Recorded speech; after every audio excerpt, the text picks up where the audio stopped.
please join me in the Pledge of Allegiance?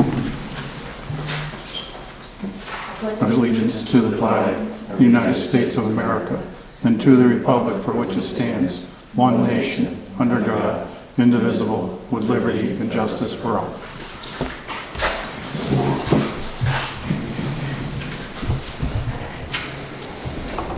So we have a public hearing at 5:35.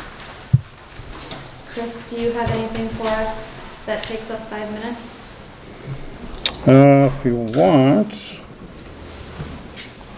want, we can go to new business under approve and sign the 3 sewer connections. Okay. Basically, you have 3 sewer construction permits to be signed. Number 21-191 for Michael and Mary Caraquin at 79 Cold Hill. Number 21-192 for Sarah Alderman and Daniel Corliss, 75 Cold Hill. And number 21-193, Joseph Parent of 81 Cold Hill. That was the project that they're putting in that pipe to service about 3 or 4 houses along Cold Hill to let them now join our sewer system. I make a motion that we approve it. Number 21-191, 21-192, and 21-193. Is there a second? I'll second the motion. Was there any discussion? Hearing none, all in favor? Aye.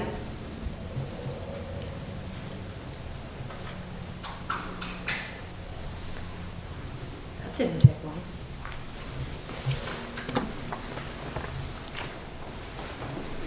All right, well, I have another one. Keep going. Apparently, Officer Zachary Gilly is a member of the Police Advisory Board. However, the Board of Selectmen never appointed him as a non-voting member to that board. So I am requesting that Officer Zachary Gilly be appointed to the Police Advisory Board to June 30th, 2022 as the union non-voting representative. How did we miss that? We probably were never notified. Okay. I'm sorry, but the board existed, and Sean Gallagher retired, and we just never really thought of it, and all of a sudden, it's like, oh, we'll get together. He fell through the cracks. He fell through the cracks. Poor Yes, yes. They can make a motion that we accept Officer Gailey's appointment to the Police Department Advisory Board as a non-voting member.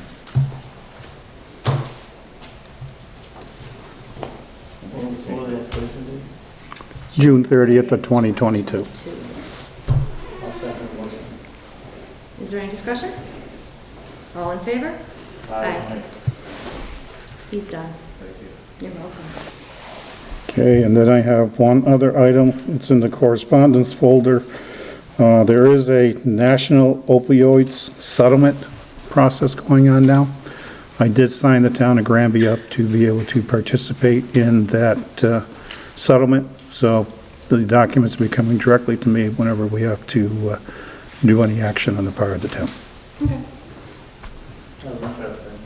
Yeah, I was very interested. Yeah. Yes. I read it. Thank you. All right, we have 1 more minute. Do we have everybody here that we need for National Grid and folks? We do, okay, well, does anybody mind if I start us a minute early? In that case, you mind? Well, I don't mind, but we can't start at 5:45.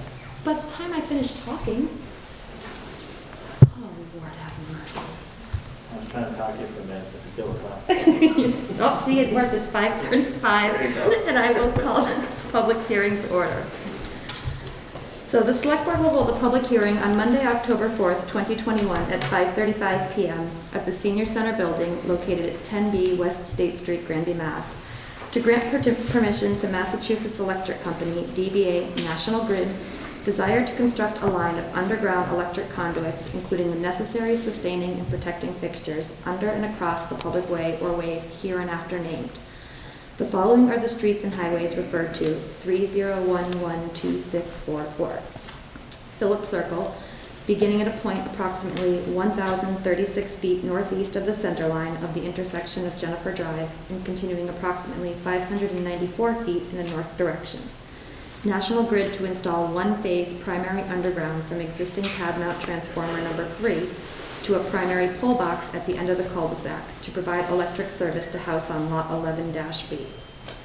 Wherefore it prays that after due notice and hearing as provided by law, it be granted permission to excavate the public highways and to run and maintain underground electric conduits, together with such sustaining and protecting fixtures as it may find necessary for the transmission of electricity, said underground conduits to be located substantially in accordance with the plan filed herewith marked Phillips Circle, Granby, Massachusetts. Copies of proposed plans, Phillips Circle, number 30112644, Granby, Mass., are available in the Select Board's office 9 a.m. through 3 p.m., Monday through Thursday, 9 a.m. through 12 noon on Friday, located at 10B West State Street, Senior Center Building, second floor. Signed the Granby Select Board, Jennifer Silva, Glenn Sexton, and Richard K. Bollier. All righty, after all of that. All right. Lisa Jasinski with National Grid, and we're proposing to continue an existing. Sorry, Lisa. That's quite all right. Lisa Jasinski with National Grid, just proposing to continue the primary underground from the last transformer. So it's crossing the paths of 4 houses on the same side of the street. I was able to speak with one abutter who I'm assuming might be here with me, and I don't know if anybody else might have arrived as well. But I can answer any questions, pertaining to this. But there is no infrastructure to bring electric power to this house without the extension. So this house could not possibly have power? There is no way to tap on. It has to be brought down to the end. It ends before then, and it's just secondary, which is you can only feed so many houses off of secondary. You have to add he's going to actually put a transformer on his property when he builds.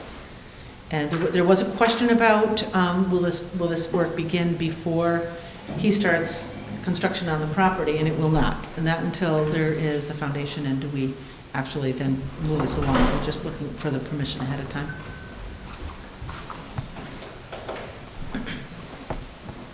All right. Do any of the abutters, would they like to speak on this? Yeah. If you could just identify yourself with name and address, please. Martin Jewett, 17 Phillips Circle. So you stated that none of the work is going to be done on this until there's a building permit and a foundation's already been laid. So we have no timetable on that, correct? We don't. We don't. There's still some permitting from what I understand. Okay. My understanding, and somebody came out today from, I think it was WAS, and marked up things or whatever. Okay. So, specifically, like, how deep is this thing going? I was told it was 3 feet from the curb. What about going underneath driveways, such and such? I mean. So I did have a conversation with our civil. He actually works for the company. He works alongside our civil contractors. We don't, as a company, do civil work. We don't put the infrastructure in. Typically, in a new development, the developer puts it all in, and then we go from there. But when it's already existing, we have to have our own people come in to do this, and they have to be rated, so electrically rated. So Ross Brothers actually would be the civil contractor on the job. And I spoke with them. They would, I'm not expecting it to happen anytime soon, because there is some work to be done before that permitting happens for that lot. What they would do is that if the driveway is wider than 20 feet, they typically can put in a hole. They dig a hole before and after the driveway, and they're hopefully able to bore the conduit right underneath the driveway without disrupting it. They said if they have to disrupt the driveway, they usually, Gary Bells, who's a gentleman who works at the company, said to me that they usually take about 12 feet so that when they pave it, it's from the street up to where that ends. It's not just not half cut across the driveway, but So how deep are they gonna have to go from They 11 put to it down 6? about 3 feet. Okay, so that's gonna be WAS doing all that? That will be WAS installing the Okay, conduit. if We there's pull the wire. any issues going forward as far as damage, that's gonna be taken care of by WAS? Any damage to properties you're talking about? Yeah, driveway, Yep, that actually, it's still addressed with us, and we still have them go out. Gary said that they reseed it, they grade it, they really, I have to say, do a very good job on all the jobs that I've seen. If for some reason it doesn't come up, they will go back for, to whatever touch-up they need to do.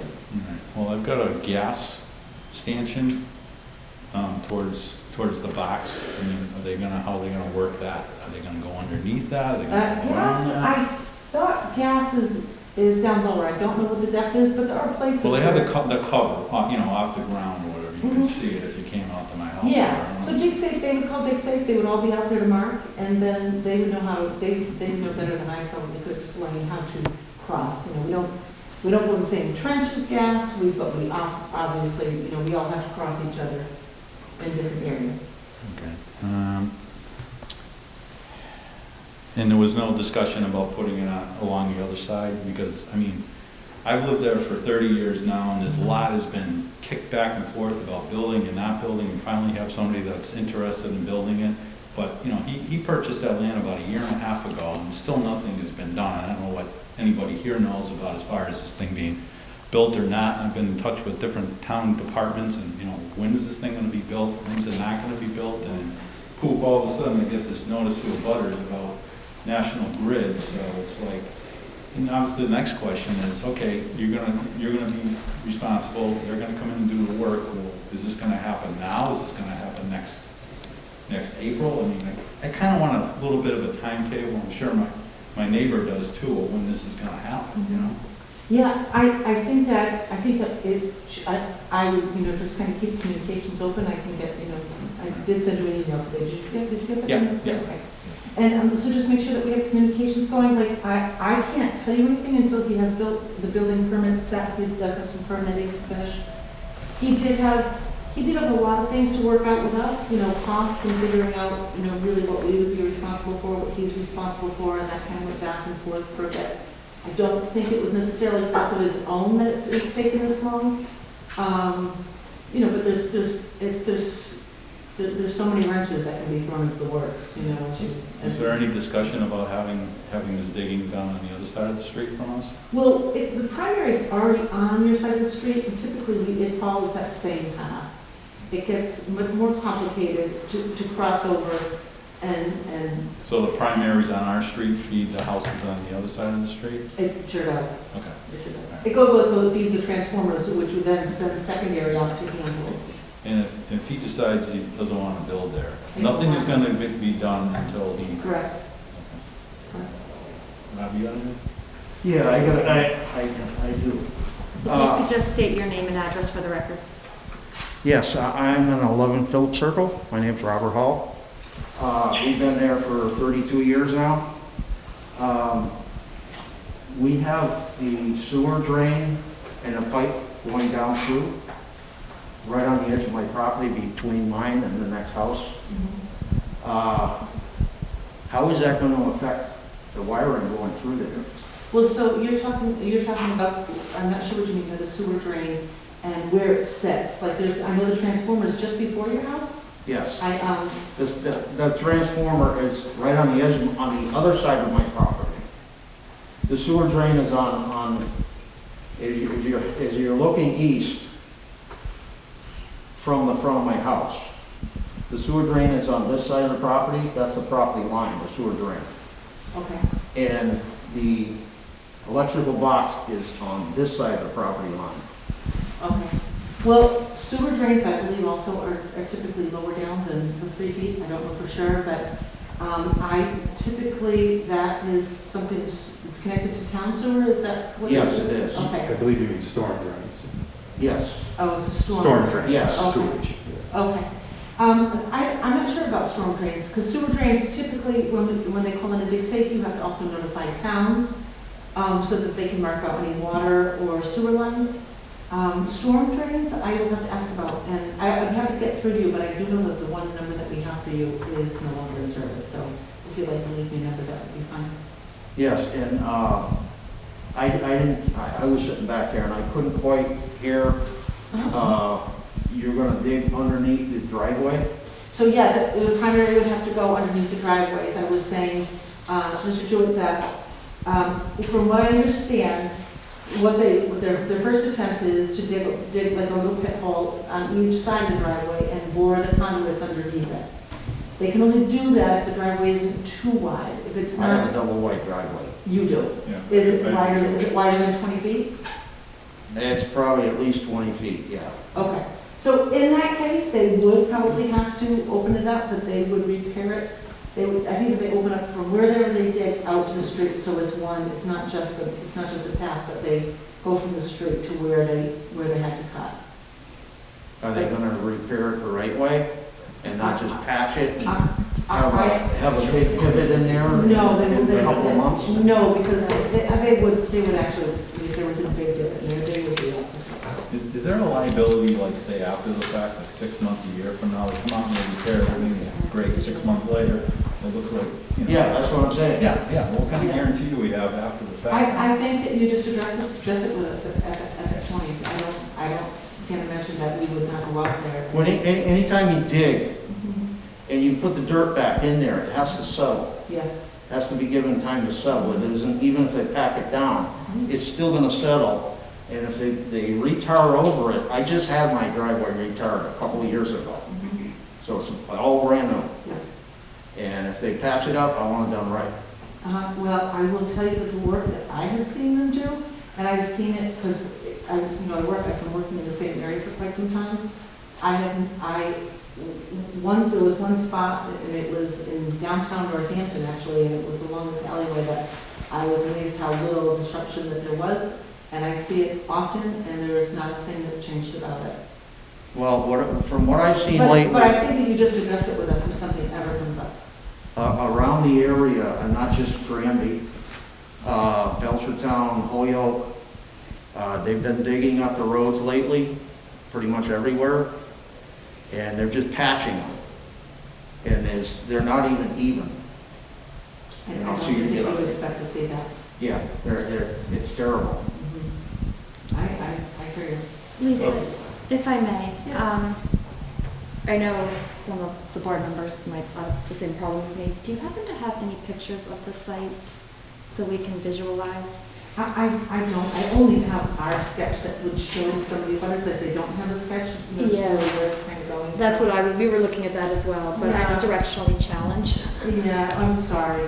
So that's So okay. this down here is East Street, so it's heading north up Jennifer Drive, and then you take it right on to Phillips, and I don't know if these guys. So if we have a problem down the road, do we start with you, Yeah, sure. and then you would get in touch with the Sure. construction company or somebody I else? put you in touch, I probably put you in touch with Gary Bellows, who's in charge of the contractors.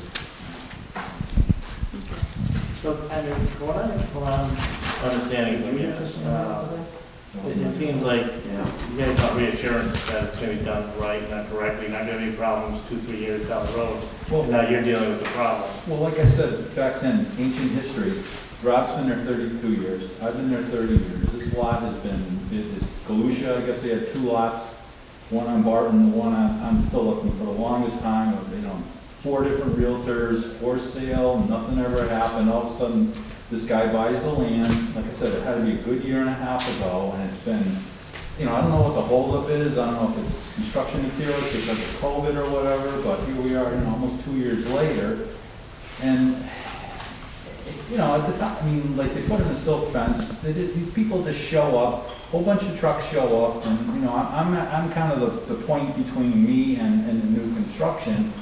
And it's just, then we hear this, and like I said, if this construction goes away, then we start from square one, and, who's gonna buy this property in the future, or who's not gonna buy it, and so, But there's concerns, me and Rob have concerns, legitimate concerns, so. Yeah, understandable. We can follow up on our building inspector, but I don't know if any permits have been taken out as of yet. It sounds as if they started moving earth around on the lot, and most likely permits have been taken out so far, so we can probably get a time frame there.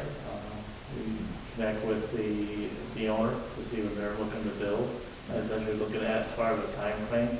But most permits are based on a year to build. The completion will actually extend it out, that's for extension on it. We're into October now. Typically, are they gonna start building in October, or is that something that they're gonna wait until the spring because of perking and all this other stuff? I don't know, that'd be up to them. You know, they'll have a couple more months to put a foundation in, so we can run out the concrete starts, they'll start doing that for a certain amount of time, so. Because I have been out, Gary Briggs, correct? What's Building that? inspector? Yeah. I've been in touch with him periodically. Yeah. You know, nothing as of yet. Yeah, that'd be the stuff, I mean, if they haven't pulled out a building permit yet, that means that I would imagine they haven't decided what they're doing there yet as far as plans and stuff like that, but. But if it goes in, it's gonna go from 11 to 17, that's the plan. Okay. Yeah. Okay. Anything else? No, we already got these, Yeah. we already got these in the mail today saying that they're gonna do it. We haven't even had the meeting yet. You know, this was before the meeting even started. Could I take a look at that?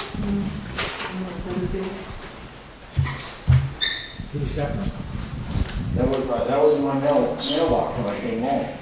I talked to him, Rob, he said nothing's gonna happen until they get approval. Oh, on to be determined date. Yeah. Yeah. I You know, mean, that's I a think little, I think you could be. It's a little putting the horse before the gun, you know, or whatever. I get it, you want to get that before the. Yep, no, Yeah, I completely yeah. understand that part. Exactly, yeah. So I think that was just an error in judgment on Yeah. their part. You can have that, I don't need it. Oh, can I, that's not from us. It was from No. Lost Brothers. Would you like to see it, Lisa? Oh, Yeah, because they already marked it up. You thought they were. Yeah, no, it's not National Grid, it's from Lost Brothers. No, I didn't. All right, would anybody else like to speak on this project? Got a no? All right. In which case, did you want to say Yeah, go ahead. something? But just so we're clear, as long as the construction is done correctly, the blacktop is replaced correctly and so on and so forth, you don't have any concerns with it. That's your concern, that whatever, well, that's what I'm asking, I want to make sure, so whatever is done, you want to make sure it's obviously not a tremendous inconvenience to yourselves, but also you want to make sure that the work that is performed correctly. And, you know, You know, as long as the work is done correctly, and if it's not done correctly, there's contingencies to make it correctly after the fact. Is that gonna be inside of a pipe? yes, Like it's supposed to be? yes. Because right now, nothing is inside a pipe on your street. And it's- Well, I just had some wiring done in my backyard Mhm. for a pool, from my house to the pool. And it's all inside the PCV piping. Yeah, so as time goes on, codes and everything change, if the Yeah, codes so change, it- you got 25, 30 You know, years. I'd like to know exactly where it's gonna be in case, you know, we wanna dig or something for, Well, there are already wires in pretty much the same trench, because out of that transformer, secondary wires come up, basically the same, it's gonna be along the same line as the existing underground wires. And they do follow the path of the, you know, in the town tape of the property. So secondary goes up, it feeds a handful, which then goes off to feed a couple houses, it goes up to feed another handhole. So there's, you know, houses 11, 13, 15, 17 are all fed from secondaries that travel this path already. We just need to bring primary together because it's. yeah, well, the reason I asked is because I had the electric out and the gas Mhm. For the dig station, and they never marked it along the front. Yeah, For the wiring. that's between you and DigSafe, because if you said digging in the backyard, they might not have. I don't know how it was called in. Like the pool people probably called it, or the electrician, and so I have no idea how that would have been called in or how it would have been marked. Yeah, I got my own electrician. Yeah, we have contractors that mark our underground wires, so if it was called for that Yeah, the area. only thing they did is from the box to my house, Yeah. where the wiring is. So if this is a go, what kind of pre-notification we get that they're coming out and digging, or is this gonna show up on Monday morning? I think that I'm just gonna have to say that, you know, I just need to give me a heads up so I can let you folks know. So that really has not been, anytime any work has been done on that new development or whatever, whether it's busting through, Yep. or whether it's putting up a silt fence or anything like that. You know, I don't know if I'm having it right for them to tell me in advance, but there has not been any advance from us. So I would appreciate, Sure. I think we would appreciate Yeah. some Sure, advance from yeah, us. sure. Sure. I got a question for you. Do you guys put something in writing that guarantees that the landowner's property will be put back to make them whole? I don't, Before that, do you guys make a deal with them, or is that just something you do with the town? I don't think that we make a deal with it. I think it's just that it's something that we say that we will take care of. I can find that out for sure. I think that would make, And I think that These they gentlemen probably a lot take more before and after comfortable or something. pictures so that, you know, everybody can see how it was and how it is and what's fair and right. Now, But is I this- do have to say that their work is Is pretty this darn going to good. be a long tie-up time? Because we, you know. No, for like I don't know crossing how your, you, but I'd like to be able to get in and out of my driveway. of course, of course, of course. You know, I Yes. mean, we have 3 vehicles, Yep. and, Yep. we got. Yeah, well, that's why you would want your notice too, just like if it's gonna be, you know, however long it'll be in that driveway area. Do you typically do that, or you just show up and do your work? I think that they typically would notify, but I've not extended primary on an existing road in I'm a not long. saying you, but I'm. No, I'm just but saying the I whole haven't had a process. job Yeah. that has extended primary on an existing road in a long time. This is kind of a big deal. It is a big deal. I will tell you that I think that there will be more down the road on this street, because it is direct buried, and I've opened up a couple of the handholds that feed your houses, and they're not pretty. They're full of sand. They're completely full of sand. And usually you open it up and it's a box where you see connections and wires, but I don't know if it's is there a high water table in that area? Mm-hmm, yep. So it's just kind of pushed it all right up, and so, Okay. Thank you. sure. So if there is nobody else that would like to speak, I'm going to close the public comment portion of this hearing. Glenn, Rick, do you have anything you'd like to? no, I think it's been addressed. All right. Well, do we have a motion? See those?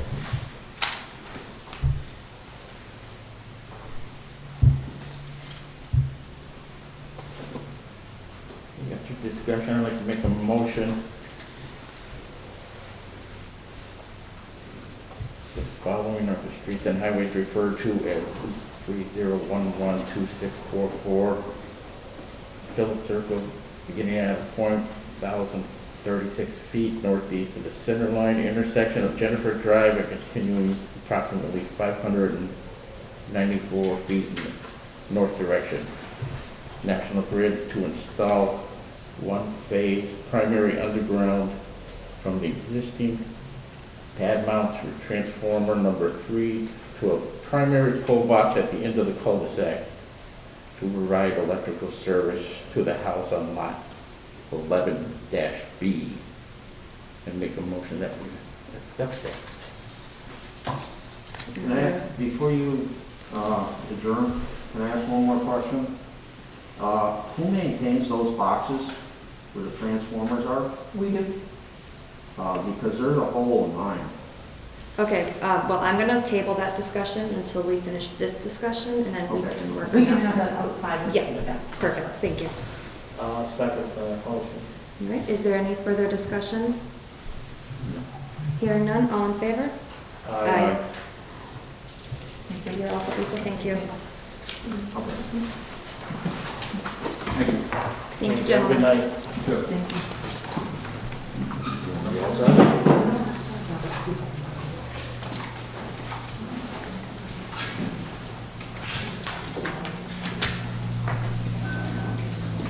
All right, Alex, I have you at 5:45, I apologize. No, you're good. I'm going to try to get us back on time, so go quick. I'll try my best. I'll give everyone the folder.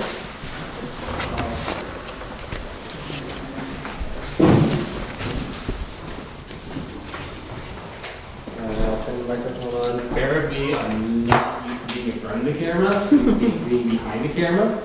So I'm gonna do my best not to screw up. So, for those who don't know me, my name is Alex Amar. I'm the Executive Director for GRANBY Community Access and Media, aka GCAM. And today I am here to talk about Bill H-130, the Massachusetts Legislature, which is an act relative to a streaming entertainment operator's use of the public rights of way, and S-22, an act relative to digital entertainment on public rights of way. I'm asking for the select board for their support with these bills and signing a resolution. In your folders, you'll see the actual bill. They're both the same bill, so I'm gonna put in the House bill. And I also put in a summary of the bill as well for Mass Access, our organization, which I'm a board member of as well. So the goal of the bill is to supplement revenue loss due to cord cutting. GCAM is mostly funded by franchise fees from Comcast every quarter, which we get 4%. Federal mandate says we can negotiate up to 5%, and that's a mandate nationwide. The goal of the bill is also to assess a 5% service fee on streaming platforms such as Netflix, Hulu, and Disney Plus. And that money would trickle down to the state would 20%. The town would get 40%, and then we would get 40% as well, making up that 100%. Before we continue, I was wondering if the select board could give me one positive or important thing that GCAM offers to the community. Transparency. Transparency. Reviewing all the different meetings we have spoken about. Okay. And you, Rick? So when the kids' sports, especially during COVID time, where the parents and family couldn't get to, I guess that's a positive thing. Okay. Yeah, absolutely. So talk about our revenue a little bit. In February 2016, where I saw that there were quarterly payments, GCAM received a quarterly payment in February 2016 of $22,467.50. In November 2020, GCAM received a payment of $21,940.45. This past quarter, in August 2021, we received a quarterly payment of $20,668.82. Since February 2016, we have seen an 8% decrease in revenue from Comcast franchise fees. It may not seem like a lot, but it adds up, and it's getting noticeably lesser and lesser and smaller every quarter. This is an issue not only in Granby, not only in Massachusetts, but nationwide. That doesn't mean GCAM is in trouble yet. However, we have to act soon before community media as a whole is gone. This means GCAM will not be able to give transparency, cover as many board meetings as we can, and give and air kids sports, high school sports. And since December 2019, when I took over GCAM leadership, I tremendously grown GCAM as an organization and as a service to the community. Since then, GCAM now covers 14 boards in town and strives to get as many home games as possible. Because of this, an additional part-time person was recently brought on to help out with GCAM's online presence and make GCAM operations run smoother and more efficient. If we continue to lose revenue like we are now, we will not be able to run at this capacity. This will be a tremendous loss to the community. We have helped residents really dial in on what is going on in the community. We have provided access to those who are sheltered because of 2019. We have made sure that important events such as Chief O'Grady's swearing-in ceremony and 250th parade got covered and recorded as town's history. Tomorrow, GCAM will be covering something special with ribbon cutting ceremony. Please keep GCAM active, growing, and being an all-around service to this great community by passing and signing this resolution, which reads, a resolution in support of the Massachusetts legislation relative to a streaming entertainment operator's use of public right-of-way. Whereas, our community values a robust local programming provided by our Community Media Center, in particular during the COVID-19 pandemic. And whereas, changes in technology and the public's consumption of entertainment have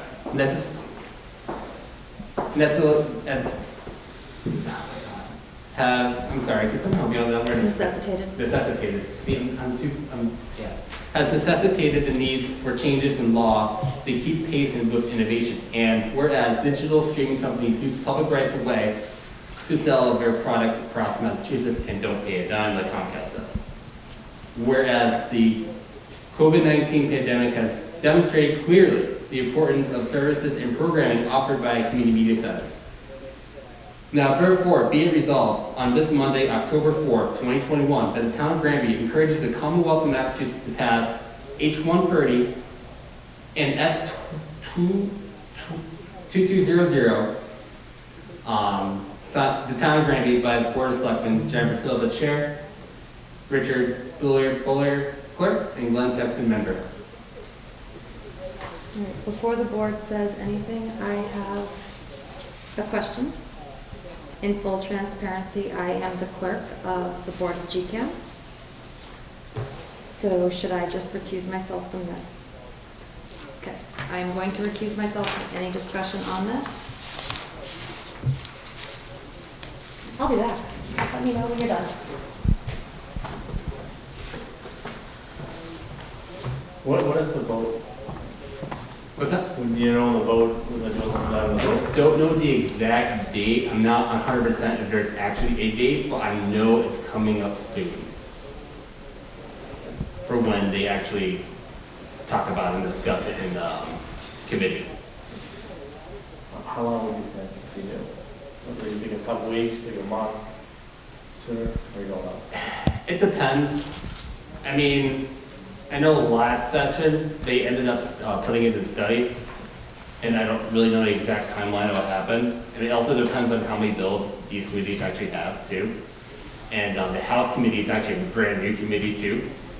So I honestly don't know 100% the timeline, but I can find out for you if you want. Yeah, I would like to know. Yes, absolutely.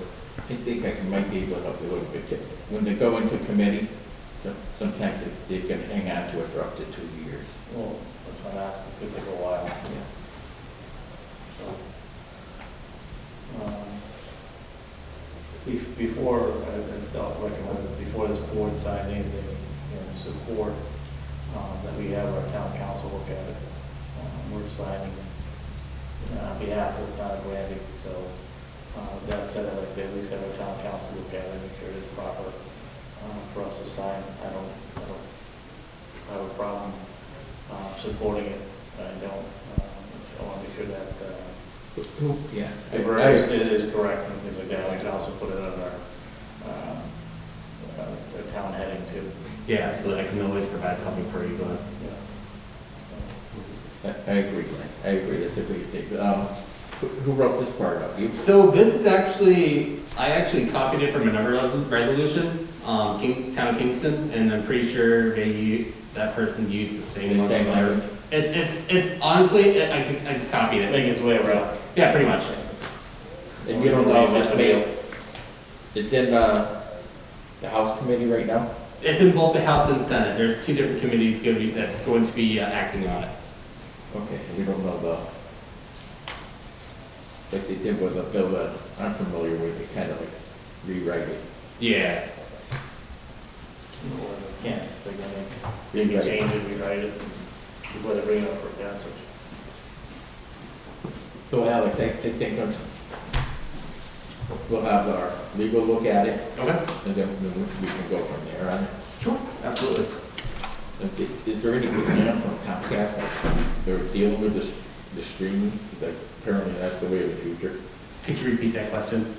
Sorry, yeah. Is Comcast the one that's giving you the funds? Are they working to dealing with the streaming service? You said that they don't pay anything?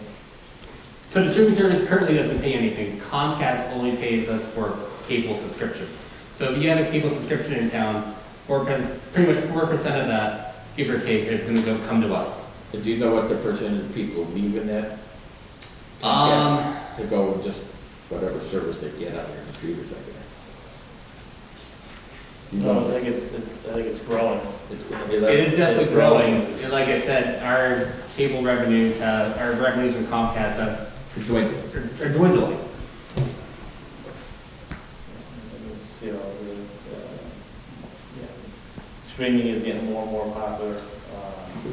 So the cost of cable and stuff, it continues to go up. It's just, that does happen.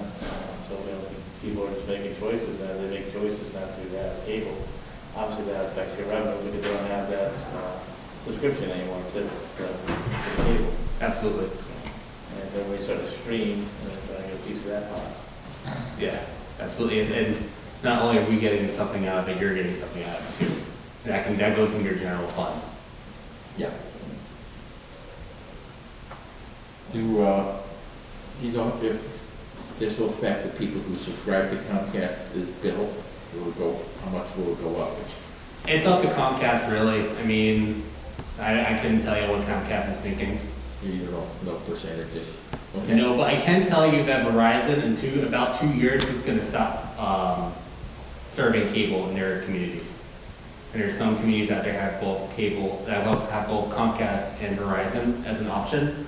So they're going to lose out on one option, and probably a good majority of those people are going to go to streaming and not Comcast. Okay.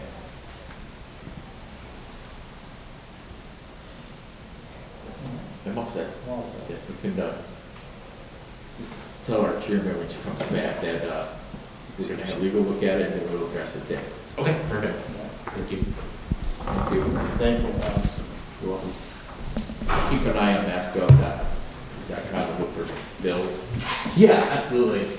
Just go to committee and then that sometimes Yeah, you wonder where it goes. have you, sorry, have you had any contact with Senator Lester's office? Or?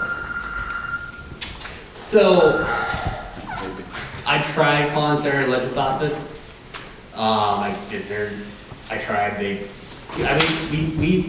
also think that a lot of legislators are really busy with COVID stuff. I know that Dan Carey is actually a co-signer on this bill, so we have local support here. Okay. But for those who are watching, please make sure you contact your legislatures to get this bill up and running. So I reached out to the House reps. Absolutely, House reps and Senate reps. Eric Lester did support a similar bill last session, which is pretty much the same bill with some minor changes. But we're hoping that he could support it again, even though he's not a co-sponsor. That's my opinion. Okay. Just as that. Okay. That's it. Thanks. Yeah, you're welcome. Thank you, sir.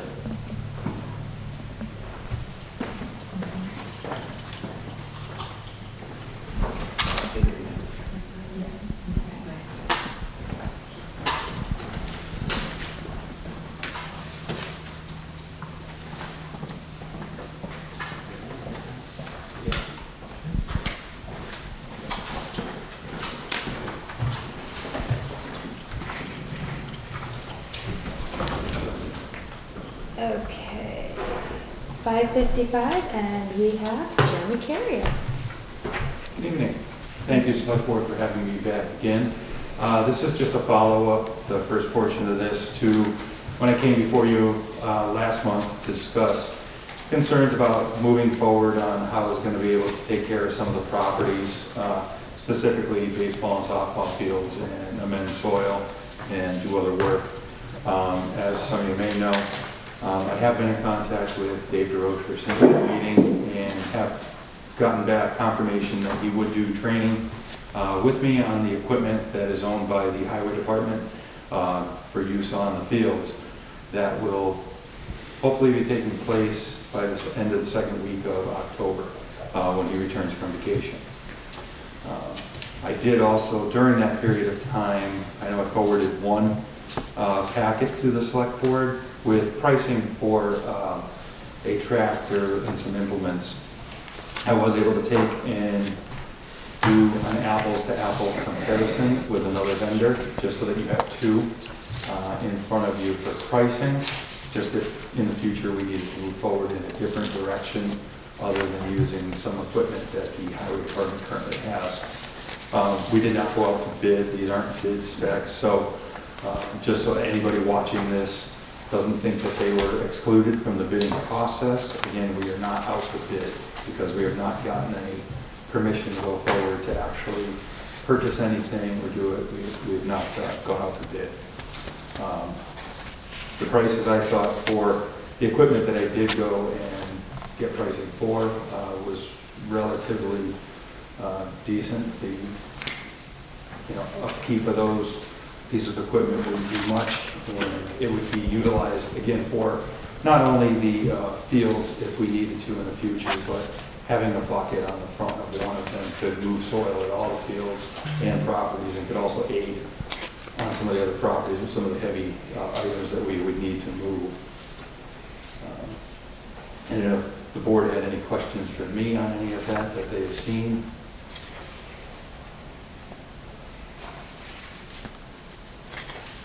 No. Was this stuff that you asked at the town meeting? No, No, this is it's what we had totally asked him different. in regards to maintaining the ball fields. Yeah, I remember we were talking about it before. We had asked him to get us a price quote on what it would cost Yeah. to get the equipment that we needed, since we currently can't borrow it from anybody. And again, that would be, hopefully I'll get that training that's needed. I'm hoping that some of the barriers to using it won't be there. Again, because some of the equipment is very heavy and rated at a high weight, it has to be moved on a large trailer.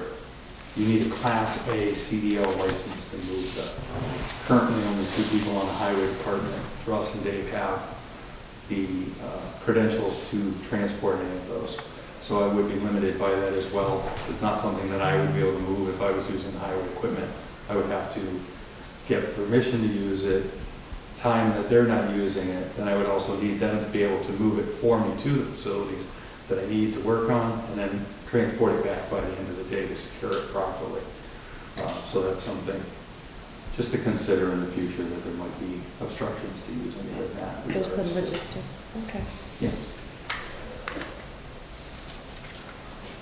Okay, well, I appreciate this information, Jeremy. It definitely gives us an idea of what we could potentially be looking at. Yeah, and that piece of equipment, I didn't get the pricing on it, but again, like if we needed to in the future, you could put like a rear auger on there, things like that, that equipment could easily handle For other like pieces. boring, post-boring, things like that. Correct, yes. So that if we needed to do, fence mending, things like that, and dig holes, we were able to do that. There's different options for attachments than with. Correct, yeah, that model, the 3 Series, is very adaptable to a lot of them. It's not a large piece of equipment either, again, so it could be moved, legally. It also could, get a plate on it where we could go from one small property to the other if it wasn't a far distance. Okay. I wouldn't want to be driving it down 202, from the farm down to Dufrane, but for short runs, it would be okay as well. Okay. And if you didn't have any other questions on that one, there was one other item I just wanted to bring forward that I did send a copy of pricing. We're doing a little more investigating on what the cost would be to put the gates in over at Dufrane Park on the side for where the gazebo is, as people come in, to try to limit the access to the field that's between the roadway and the trailheads. So with that pricing you'll see in there, I would, if we were going to do it, I would recommend a 14-foot gate and at least an 8-inch post. But I have a lot of concerns with how much we've had people moving rocks that are over there and poles that weigh in excess of 800 pounds easily. That if we do put up gates like that, that they might just get ripped right down. I don't know if it's something that you want to move forward on trying to do, or if we want to go with what we have for the time being as a barrier. I had a couple questions about the gates. Yep. Are they swinging or sliding? That would be swinging. Both swinging. Yeah. Could they be automated in the future? Not the current ones that I was pricing on. That's a totally different system, yeah. It has a top reinforced and a bottom reinforcement. I did look at some of those and they were about $2,500 a piece. Because I'm not sure which group it was. I know someone, we had talked at one point about something where they could even do like a card access type thing, or something where if a worker was there, they wouldn't even need to use a key to open it. They could do it, or something Like to that. drive up, where police, a proxy card. But it is extremely expensive. Okay. I mean, it's something we could look into more if we wanted to, but I just think funds might be better spent I on. like to watch them keep. Yeah. I'm just thinking down the road in the future in terms of upgrades. They do get expensive, usually we get into the system and new bonders and things like that. Yeah, so again, with the gate, I don't know if you want to think about that for a while before we go ahead and start drilling holes into the ground and mount them. Let's get you trained first before we take the next step. I'm sorry, what was that? Let's get you trained first on it, so stuff can get done. It's steel gate, right? Yeah. Yes. So, and cover the full portion of the entranceway. Right? Well, what we were talking about doing is, the way that we have rocks there now, as barriers, was actually put three gates in. So one would be at the first part, where most of the time for charter days, they pull into that section. So do a 14-foot gate there that could swing in and then lock back to another section of wood that we have an upright there. So it would be stable and wouldn't swing and hit any vehicles as they're going through. And you'd still have the rocks and other items on either side of the gate. And then a little further down after where the dumpster is now in the sewerage system, the septic, would be another one. So that way, if during the times of concerts or Dufresne's, the park charter days, we'd want to open that up, you'd have another access. And then the other one would be a little further down, kind of where they used to have the tractor poles, and we have upright concrete barriers there now, so that you'd have almost an equal spacing of those. And you could, so if something ever happened too, we wouldn't be blocking all these cars in and causing a mad panic trying to get out. I guess my next question is going to be, we put the gates up, what's going to stop them from moving the rocks in between the gates, which is what's currently happening now. Right. There's So, nothing. I'm wondering the feasibility of the whole process.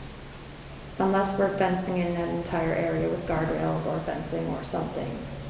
Telephone poles around it. Is some type of, Yeah, that's what I would say right now would be just leave it as status quo the way it is, because it's helping. It definitely is helping. It's restricting the amount of flow that's through there. Even if we do get the one renegade person now and again that moves things and goes in, the damage isn't as severe. Severe as it was. If you look, the grass line, it's growing up nice, so when we do cut that lower for, you know, like charter days and the concerts, at least when people are walking through, they're not all full of dust before they get to the edge of the driveway, because it's all been, you know, eaten down.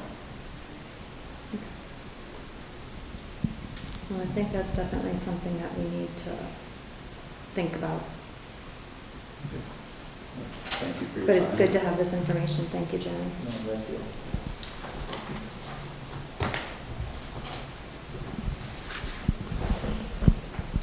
All right, Chief O'Grady, thank you for being patient with us. All the patient folks. So I have a couple things I wanted to talk to you folks about. So since my promotion, we have an open full-time spot. I'd like to talk to you about that, as well as possibly some promotions in the future. So first of all, Chris and I talked about a month ago.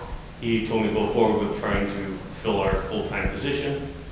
I posted the job with a caveat that not knowing whether they'd have to go through this bridge academy or a full-time academy.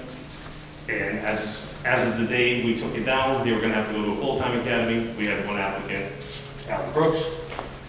Alan had been with us since 2017. He joined our auxiliary.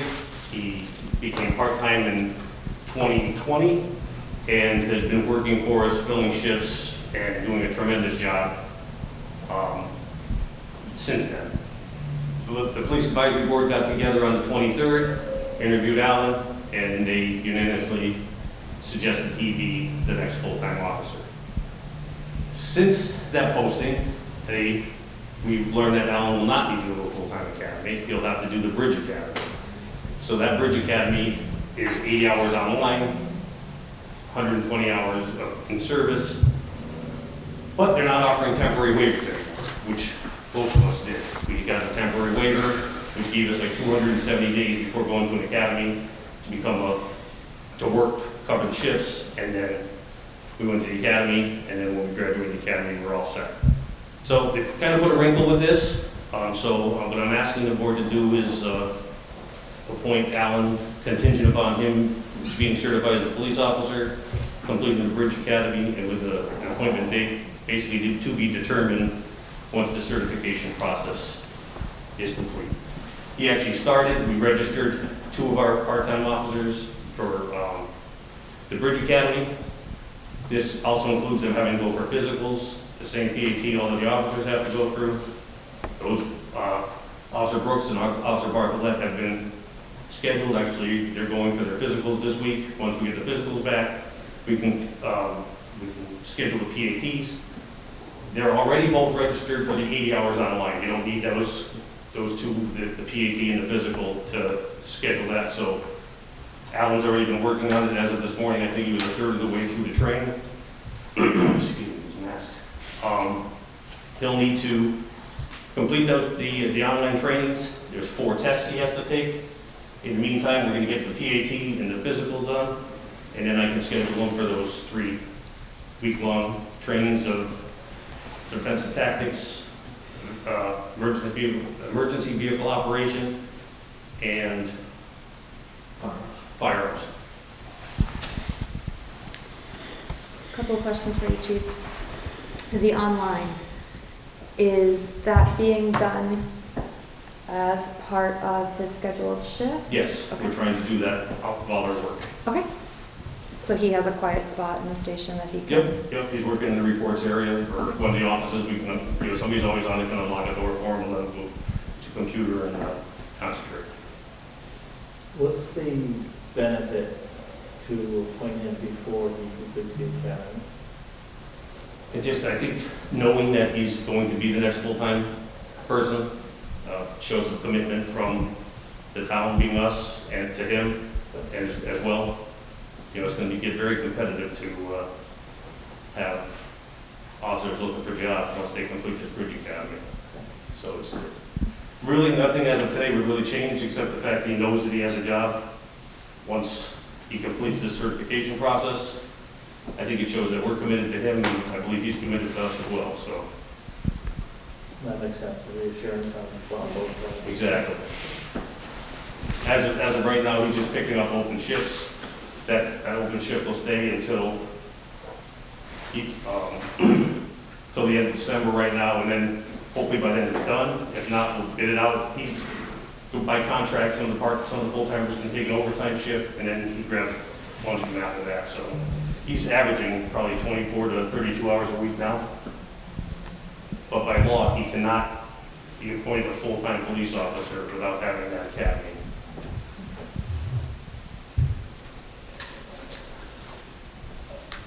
Well, I mean, you're doing a tremendous job. I didn't say no to that. Thank you very much, I appreciate you saying that.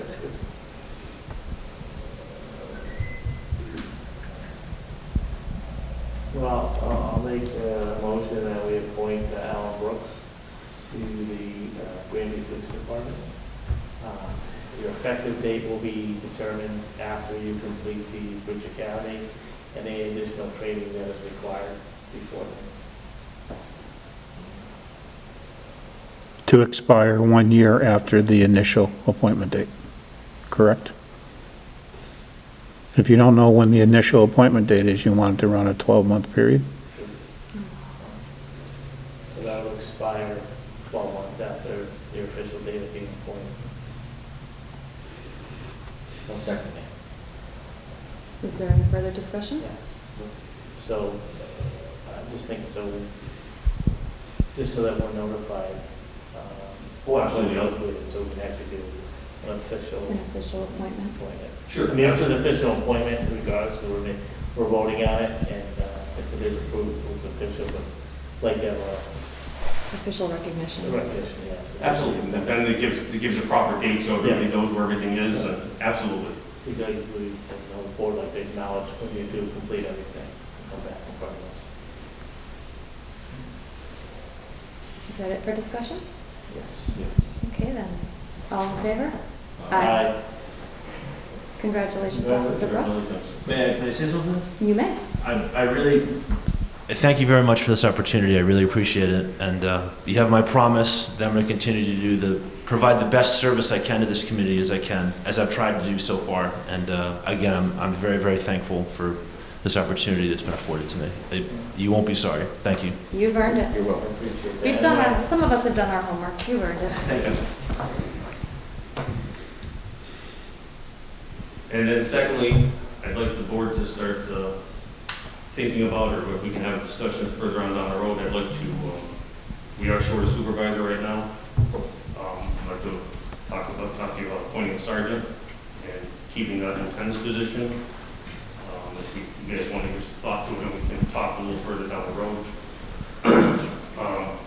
I did post something in the station just saying that there's a potential for a sergeant's position that actually requires an exam. So last month I did post something saying that hopefully we would have an answer in the near future, but start studying for a test. So with the caveat that possibly we'll have an exam in December. So if the board could put me again on in a little while so we can discuss promotions. So you're looking to add a sergeant and then Possibly fill the lieutenant? filling the lieutenant's position, so that would be one of the sergeants would move up to the lieutenant's position.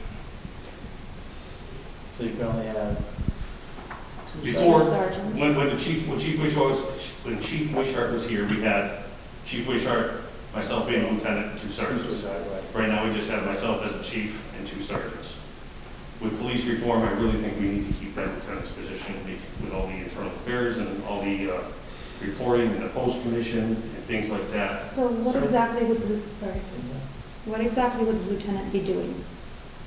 Probably exactly what I used to do, which would be handling internal affairs. You need a buffer between the chief and the sergeants or any union.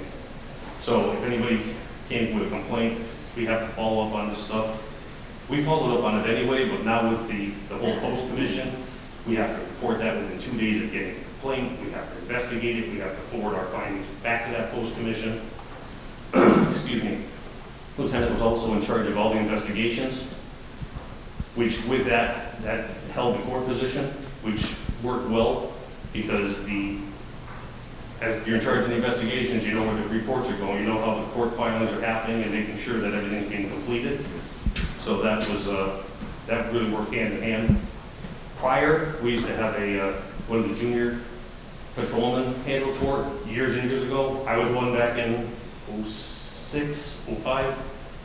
It's kind of awkward when you're the junior guy and you have to go talk to a sergeant or a lieutenant even and say, hey, your report needs some love before it goes to court. You know, it's kind of awkward to say you don't have the elements of a crime here, you know, so that was all my responsibilities when I was a lieutenant, and I think I need that lieutenant, and I would like them to keep the same role that I was doing, so. So it's not creating any spots, right? It's not, but whether we want to keep 3 sergeants or have a lieutenant and 2 sergeants. Right, so it's not creating anything. No, It's it's still the open. supervisor role-wise will be the same level. I would just like to keep it the level we had when Chief Wishart was here, but I'd like you guys to think about that. But if you could say we could start moving forward on the sergeant sooner, whatever way you guys want to do it, I'd love to meet with you again. And I just don't want to spring it on you and have you go, okay, let's do something right this minute. I understand that, but We appreciate that. yeah, no, but I just think we need to move forward now that I've been officially appointed. I definitely see that. I think it's important to have the same tools that the previous chief had at his disposal. Moving forward. Yeah, well, with police reform, it's even getting crazier, so. Yeah, absolutely a lot more. Yeah, there's a lot more to it. It's daily, emails coming in daily, you know? So I just got to touch on something there. So you can't have you want a lieutenant to work alongside you during the day shift and handle the court stuff and investigations and all that other stuff? That's what I was doing. Yeah. Yep. You know, because chiefs are wiser to just use an officer to do the court stuff? I don't think so. I think it worked well. It's hard. When you're involved in all of it, you know exactly what's going on. Where No, I get that, but I mean, especially with the reports, I understand that part, but that should be checked by a supervisor first. it should be. But Sometimes things happen too, we all know that. Okay. But yeah, that's how it was set up before. I think it worked very well. Yeah. The other thing I'd ask, I mean, when you come forward, chief, is that we consider for a lieutenant position, be maybe a swing shift. Obviously, some work needs to be done at days, but also I think it's important to have someone, administrator on the 4-12 shift every once in a while too. I think it's important to. Yeah, we could look at something like that, sure. I mean, just to, you know, To balance things out, that's your eyes and ears on the different shifts as well, so I think it's We important. could to go have over someone. all the reports on the board midday or something. Yeah. And sometimes court, a lot of the court stuff is earlier in the week too, or vice versa, so we could definitely try to work something out. Split a week. Sure, something you can make work that works for the schedule of the department. Yeah, okay. Well, we appreciate that heads up. Thank you. Did you have anything else for us? That's it? That was it? That's it? Can I ask one question, Chief? Yes, sir. If you advertise for the lieutenant's position, Yeah. would it only be open to sergeants, or would it be open to any officer? You had to, just trying to think of the language, I believe it would only be the sergeants because of how it was written prior, the agreement prior with the union on how it was posted. It Okay. had to be a supervisor. Then I would suggest to the board that we move forward with administering a sergeant's exam, because if one of the sergeants are only allowed to be a lieutenant, then you're gonna be down at least another sergeant. And if you've already authorized the exam sometime in December, then you'll automatically still have 2 sergeants Who available. administers that exam? Is it, We've done it in-house in the past. okay, I have the old exam, probably has to be updated. Ask some questions, put some of this post stuff in there, things like that. I say administered, we actually made up the, in-house, we made up the exam, and we had somebody proctor it for us. And we had it with, somebody would get handed a card and a test. They would write their name down on the card, stick that in an envelope, turn in the test, never write their name on it. So the test would get graded, and that had like test number 2, and then card number 2. okay. All right, Jen Sexton got, I'm sorry, Jen Silva, I'm thinking. Jen Silva. I've seen some names. That sounds kind of fishy. So, we don't know that what Jen Silva's score was until we compare, we know that she was number 2. And then, so we rate her, and then find that out. But the criteria for the sergeant in the past has been an exam, experience, interview with the PAD, and a couple other things, but Could you, before we, I mean, in my opinion, before we schedule anything, could you just double check that lieutenant position has to be filled by a sergeant? if I have it, I literally think I have a posting on the desk. And then we can make that an easy, Sure. Yeah, actually, Chief Wishart left it on the desk before he left, because he found it in the thing, he said, here, I'll leave that there, but, I'll leave that there. yeah, so I will definitely take a look at that and get that to you. Okay, yeah, I mean, I think if we can just verify that it's only going to be open to sergeants, Yeah. then that Look would at be, that. I think that's SOP, isn't it? I believe it is, yes. I just don't want to do anything to irritate the union. And you already put up a notice that there is potential for. Yeah, I put a potential note saying, start studying, there's a very good Yeah. potential that we could see an exam sometime in December, so. So they have the heads up. They have the heads up, and it's just you folks officially saying, go for it, and then you getting to work on getting that exam.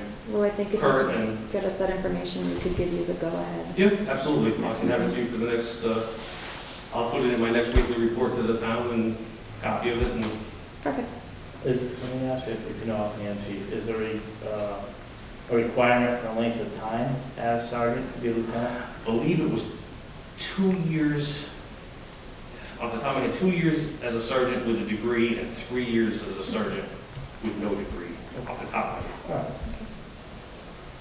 But that would all be in the language that. Right, it is, but I could be crossing up the sergeants That's also, okay. sergeants have something like that too. If someone doesn't get promoted to sergeant, then and if they're eligible right away for a lieutenant. Right. It's usually rare to jump a rank like that. No, but it goes back to what Mr. Martin was saying, is if it open to regular officers. Right. In the next case, it'll be like the loophole almost, so.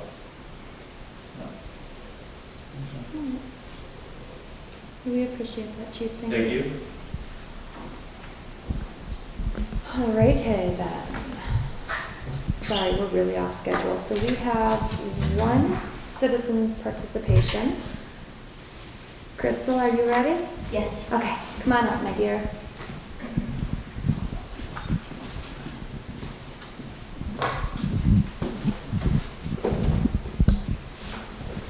Crystal Dufresne, 11 Taylor Street. So, after the last meeting that I was here, I just wanted to check in with you guys about the 3 questions that I had asked about. One was the dredging of the pond. I know the dredging of the pond, the logging, and then just the condition of the park itself, the playground, I should say. So before I do that, I just wanted to say something about the accusation that was made towards my husband and his family. So after much reflection since the last select board meeting on September 7th that I was at, again, I wanted to clear up an accusation that was made about my husband and his family suing the town because the town isn't abiding by the original contract for the donation of Dufresne's Park, which was donated on March 13th, 1972.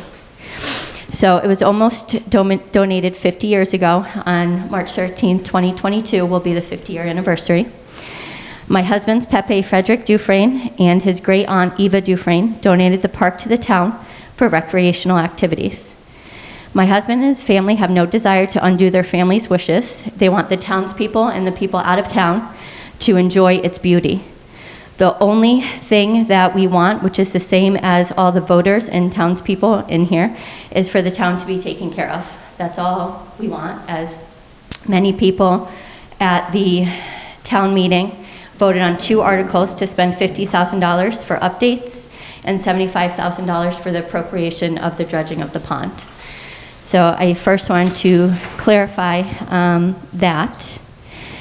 And then I know, Jen, you guys were going to check on a lot. So before I ask the questions, you might actually answer my questions. So, Actually, Jeremy is still here, so Jeremy can answer the question about the playground for us. okay.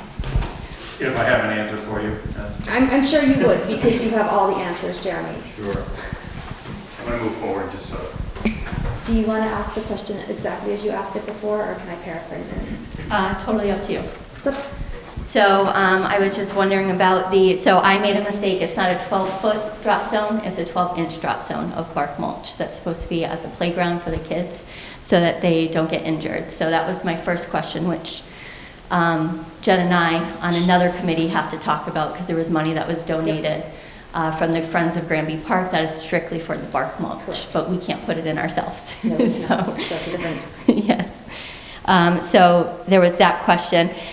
Since the last meeting, a lot of voters have contacted me and told me that one of the tires that are going around the, I don't know if it's what you would call it, but it's that black tube that goes around and they have tires there as like bumpers. One of the tires has metal sticking straight up from it. And I guess her question, Jeremy, was when was the playground last inspected? By a professional company, none that I know of. By myself, it gets looked over at least weekly.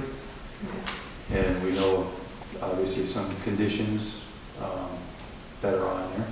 And again, that goes back to, do I have equipment to work on it, or do I have the cooperation from the highway department to assist on removal of any hazards of that area or amendments?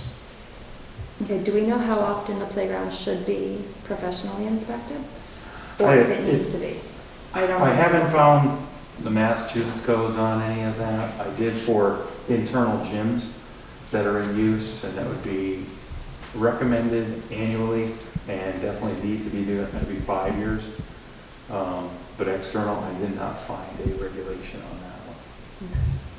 So I did take the liberty to contact the company that took care of the East Meadow Park. and I have resources should you want them. One of them is J.P. LaRue Incorporated. He's the one who inspected the East Meadow Park. They're actually the company that put it in gave us this resource. So I have this. I don't know if everyone wants a copy. I made 4 copies, so if you would like one. But this is the gentleman that the East Meadow company used to inspect. Thank you. And then I should probably give one to Jeremy. You're welcome. And then I also have the bark mulch. Again, the company that put in the park at East Meadow gave me Connecticut mulch distributors for the bark mulch. It's certified for playgrounds. So those were just 2 resources that I wanted to give you guys in case you want to use those companies or wanted a place to start. But it's this, so another voter had said that there's a spring rider there that's broken and they're afraid of their child getting impaled by it. So there's no seat on the dinosaur anymore. It was like a bar with a spring on it, and you could rock back and forth on the dinosaur, the kids could. And there's handlebars on it, but there's no seat on it. It's just the metal bar now. So they were concerned about that. Is that something that we're aware of? It is. It was destroyed one evening. Called the police and made a report on it. Okay, have we And I've roped asked it to have off it so that it's removed. not accessible? Or could we I rope it haven't. off? People have just pulled out the stakes and the caution tape. So maybe So we need to take that It has feature a out? cement base on there Oh. that has to be pulled out of the ground. Well, we don't have the equipment to do that, do you? Same as Okay. the stair stepper that is next to it. So some of the equipment in there is not working properly, or Correct. broken. So now it's becoming a To be hazard. removed. So my next question is the parks, should the park be open? I know that people love using it, it's a good thing, but again, here comes the liability for the town. People have access to that, it's our responsibility to make sure that it's safe for people to be there, and it's safe for people to use. Yeah, it does come back to the same thing as I've discussed before. I mean, like when we had, not to beat a dead horse, but when we had the COVID restrictions and had it all blocked off, it was daily, we were going back to 3-4 times to put back up snow fence, because people just rip it down and go in anyway.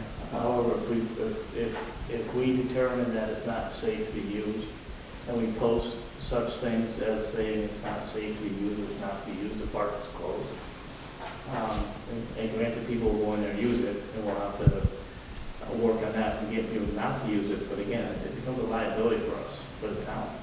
If someone is, if we're allowing that park to be open and to be used, we are responsible for its condition. So if someone goes in there and someone gets hurt, that's not us. So, I mean, if it's not safe and then it sounds that way, then we need to take action. If it's to close the park, it's unfortunate, but we need to close the park, and we need to take a priority and get it fixed. I mean, it's not fair, I mean, because this is what people are saying, it's not fair to residents that, you know, they like to go there and enjoy it. That's our responsibility, you know, if it's, you know, if the horse, or what was it, the spring horse not working, let's figure a way to get it fixed. Or get it Or out? take it out. Or take it out. But as they said, Jeremy said, I'm sure it's an equipment probably a issue. 3x3 concrete footprint in the ground. So just taking that out is something, and you gotta fill that hole back in and stuff like that, so there's things that we need to do. Can it be cut, can the spring be cut below the level of the mulch? We wouldn't be able to No, the concrete replace pad it. is above the mulch Is line. it, see, I don't even know what it looks like. And it has Okay. a rubber pad on the top of the cement Okay. thing, so it's, So there, we would take the spring out of there, by just cutting that off at the concrete level, but we're still dealing good, with but then concrete. it'd still fall there. on the concrete. Yeah, I think it would still be a hazard. yeah. I think the best way would be to remove all of the concrete Remove the block, entire fill it back in, section. and then. We can't That's a lot. repair. No, they don't sell just the independent tops to the springs. Barco, one of the companies, and there's like 3 others that I looked at. It's about $800 for a new piece. Start. So it's missing just the seat part? No, and all that's left is the spring tub. Oh. They broke off all the rest of it. We came in one morning to disinfect, because we still disinfect the playground every morning, Monday through Friday. So I called the police the day that happened, maybe before they came down and took pictures. Is there anything you can put around it? I mean, like tires or something like that, and hang your tires down into the ground or something? I think Yeah, we I could mean, possibly just ask the highway department. I'm just looking for some, a temporary You guys could solution. maybe- but, We can ask the highway Get department to them have to it come down with a removed. loader and remove it. you know, I don't want to close the park down, that is not high on my list of priorities. We have very few things for the kids to It's do. a liability to the town, though. No, Yeah. I understand that, so let's mitigate the liability. Let's see what we can do to get that park on, because the kids in this town need something to do. I agree with that 100%, but I think the town has been made aware that there's problems, safety problems with that. I haven't seen them directly, but it's definitely something I want to go and take a look at, because I haven't had a concern. I mean, it's been reported to this board that there's things out there that aren't safe. No, and I agree with that. Jeremy, can we just somehow rope off that playground area and close it down until we get this solved? Well, I think what Jeremy's saying is we can, but they just take it down. Still tear So it it's down? not- You tried that before, in other words? Well, we did it during COVID, and every day, I mean, I kept calling to the office here to let Kathy let her know that, because she's also on the Parks Committee, that, we keep blocking it off, and they kept ripping it down. Okay. We put up signs about the disinfecting or what to use and get ripped down. So I think that would I be. get what Ted's saying, but it's, in other words, we gotta close the gate off of Taylor Street. So I think They'll it's still a go in on the campus. combination of everything. We need to figure out a way to close it off. We need to up patrols in there if we possibly can. We have our park police, we need to utilize them. The vandalism has to stop. But in the meantime, what do we do? Well, Chris, can you follow up with town council and find out what our liability is if someone gets hurt in that park? If not, we need to, I think we need to post sign that the park is temporary closed. You can't stop people may go in there, people take down the fence. But I think the people who abide by the law are not gonna go in there and use it knowing it's dangerous or, people can be hurt. I mean, there's a couple things were brought up to us about that piece there, a piece of metal coming up out of a tire on the side. But it's two ways that we need to, I think, is to protect the town and protect the people going there, that they know that there's potential danger in that park. There's just talk about there's not enough mulch on the ground. So if that's the case, there's not enough mulch to be safe for people that may fall off something for the impact. And the mulch thing too, a lot of it shifts. I don't know if you've ever seen the kind of implement tool that I showed for like the back of the tractor. It's a box rake, and they use those, they actually have some that go on the front of machines. And that's what it does, is actually, it fluffs down the top 6 inches, and it'll level it out. Because, as you said, there's some areas where there's none, but you have a barrier that's down there, kind of like a weed block that's under there, so you don't want to pierce that. But a lot of it, they shift it around. Before you go bringing in, 40 more yards of mulch, you want to also make sure that it's appropriately leveled. Well, mulch, especially compacts, and that's what happens. They say it gets moved around, stuff like that. And it will decompose after time, so it breaks down. Especially if it's the appropriate triple chip, I think is what it's called for that. So it's rounded over edges so they don't get hurt. But, I mean, it's the point that action needs to be taken, and we need to do that. And I recognize this board that that's highly what we do. First of all, looking at our legal responsibility for that park being open, and then move from there and maybe a time frame to get what needs to be done, repaired, so we can open the park back open, so it's open safely too for people to use. And that's our responsibility. Yeah. All right, so I'm just going to suggest that this is not something that we can handle during the citizens' participation. It's definitely a lot more far-reaching, longer discussion. So if possible, I would like to continue this discussion at our next meeting after we can get some answers from legal. We can visit it, we can see what's actually looking at that. But I don't think that discussing it now is going to do us any good because we don't have the specifics and we need to know what we're looking at. And I don't want to continue the citizen participation for something that we can't answer tonight, when I'm sure she has other questions that she'd like to address. That's just me. No, I agree with that, but again, I think this board, I mean, after this is done, something the board is to discuss, it's been made aware of an issue and a problem. Correct. No, I agree that we need to discuss it. I just don't think that it's going to be the time right now. If we need to discuss it and act on it as quick as possible. Well, I think she's saying, Let Crystal get through finish. her agenda. All right, and Right. then, did you, or were you able to follow up on the logging or the dredging of the pond? No, because I forgot. Okay. That was my bad.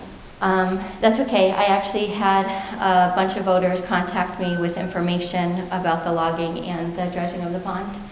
So as far as the logging goes, I got information from a former member of the ad hoc committee that they found the forester, they met with Conservation Committee, they reviewed and submitted the plan to the Select Board. And then on October 31st, 2019 was the last time that Mr. Lou Berry had anything to do with Mr. Edwards. The status of the plan was that Mr. Edwards came to a Select Board meeting, and the plan was for there to be a walk around the area after tick season had ended in fall of 2019.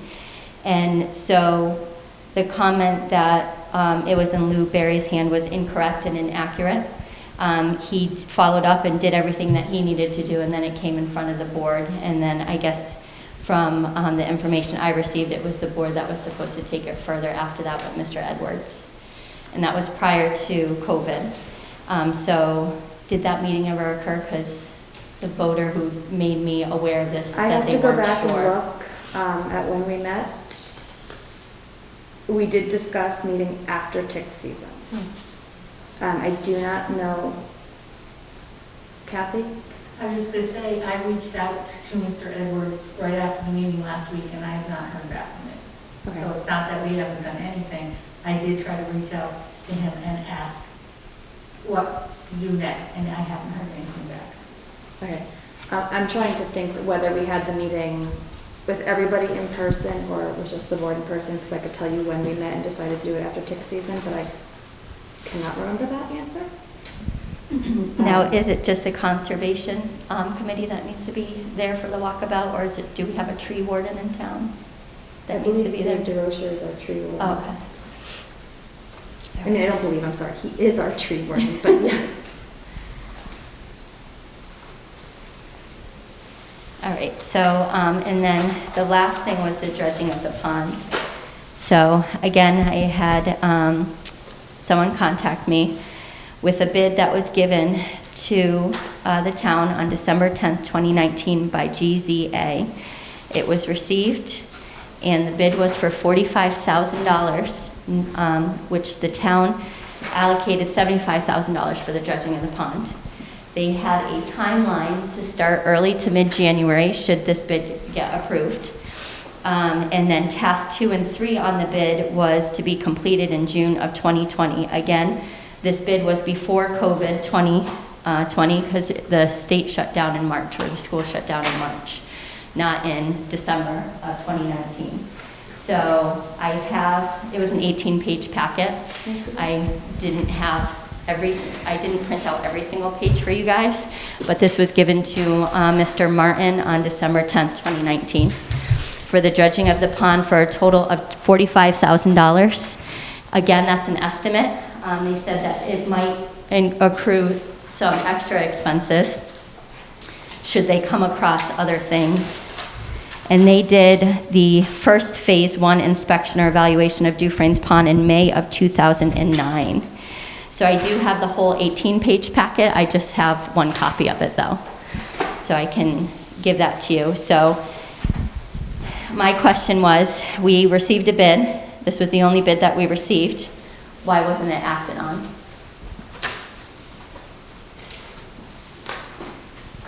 And I don't know that you guys will have the answer to that, but I figure I'd ask anyways.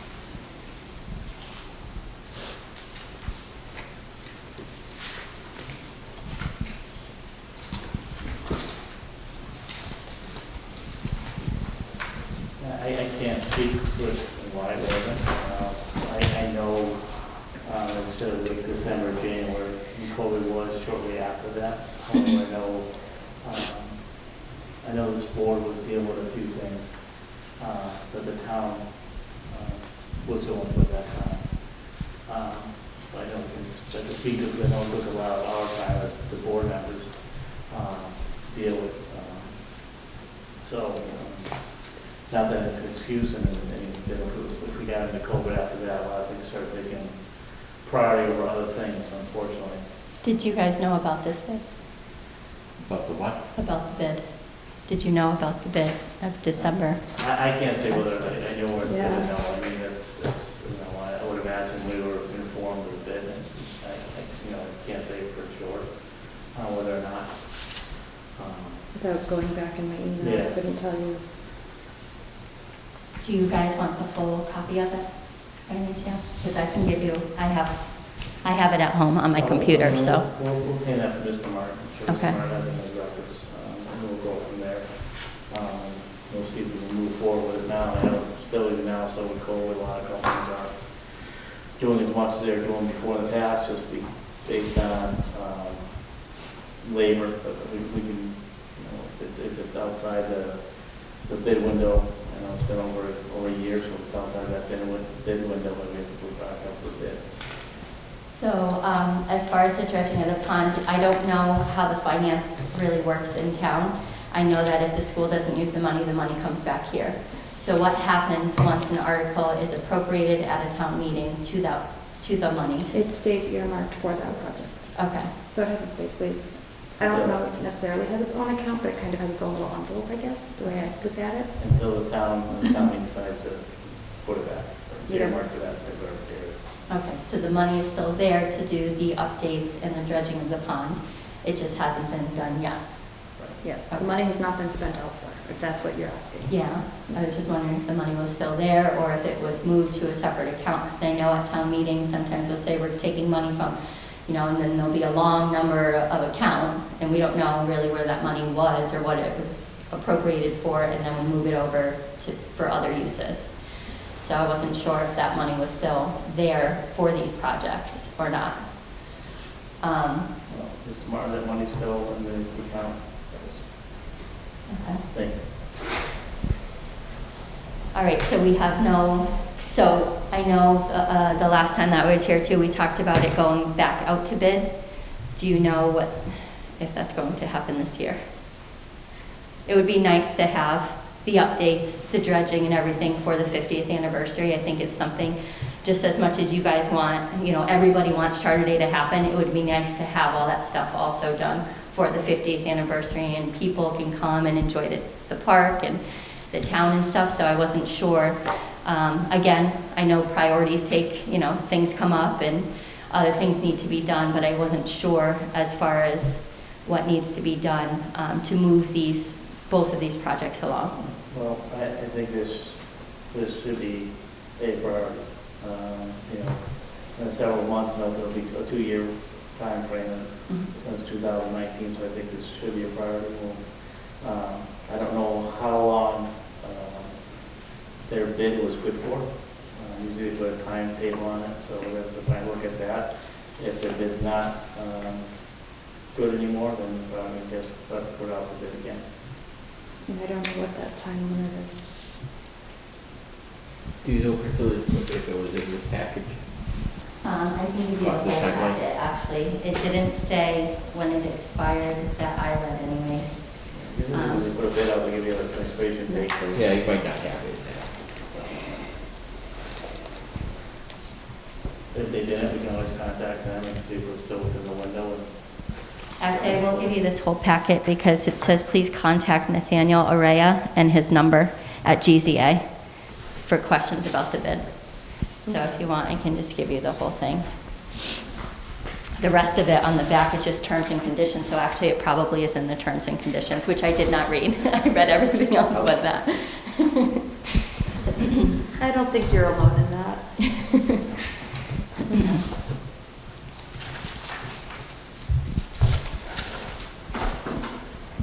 All right, and lastly, it's okay, I did want to humbly ask that the Select Board consider myself for the appointment to the Parks and Recreation Oversight Ad Hoc Committee.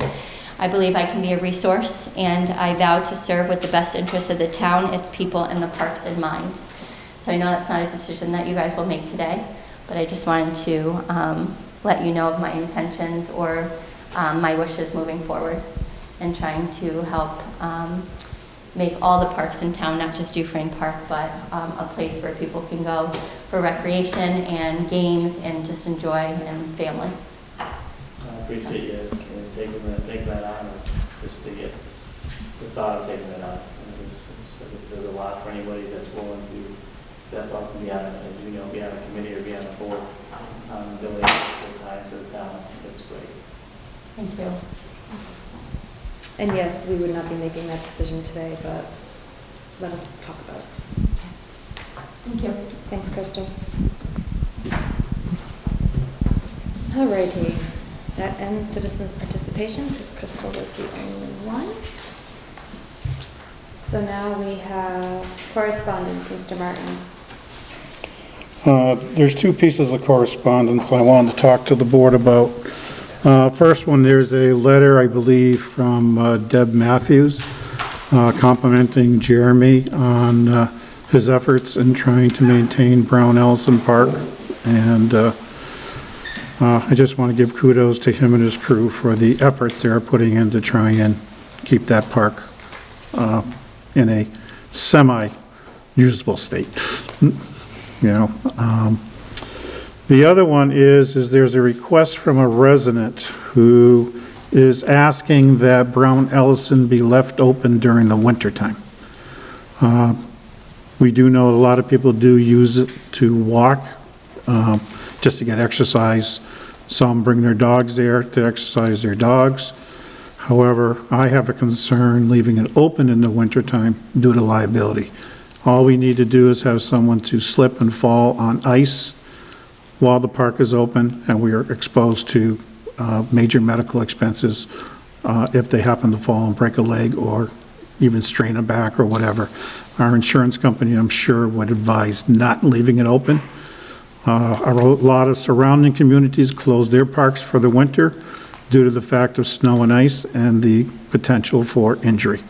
So it's my recommendation that we do not keep it open during the wintertime. I saw that email and I had a couple questions about it. Should be in the correspondence folder, Jen. Yeah, no, I think I printed it out actually. But I think I don't think I had a couple questions. I know that I had a couple questions on it.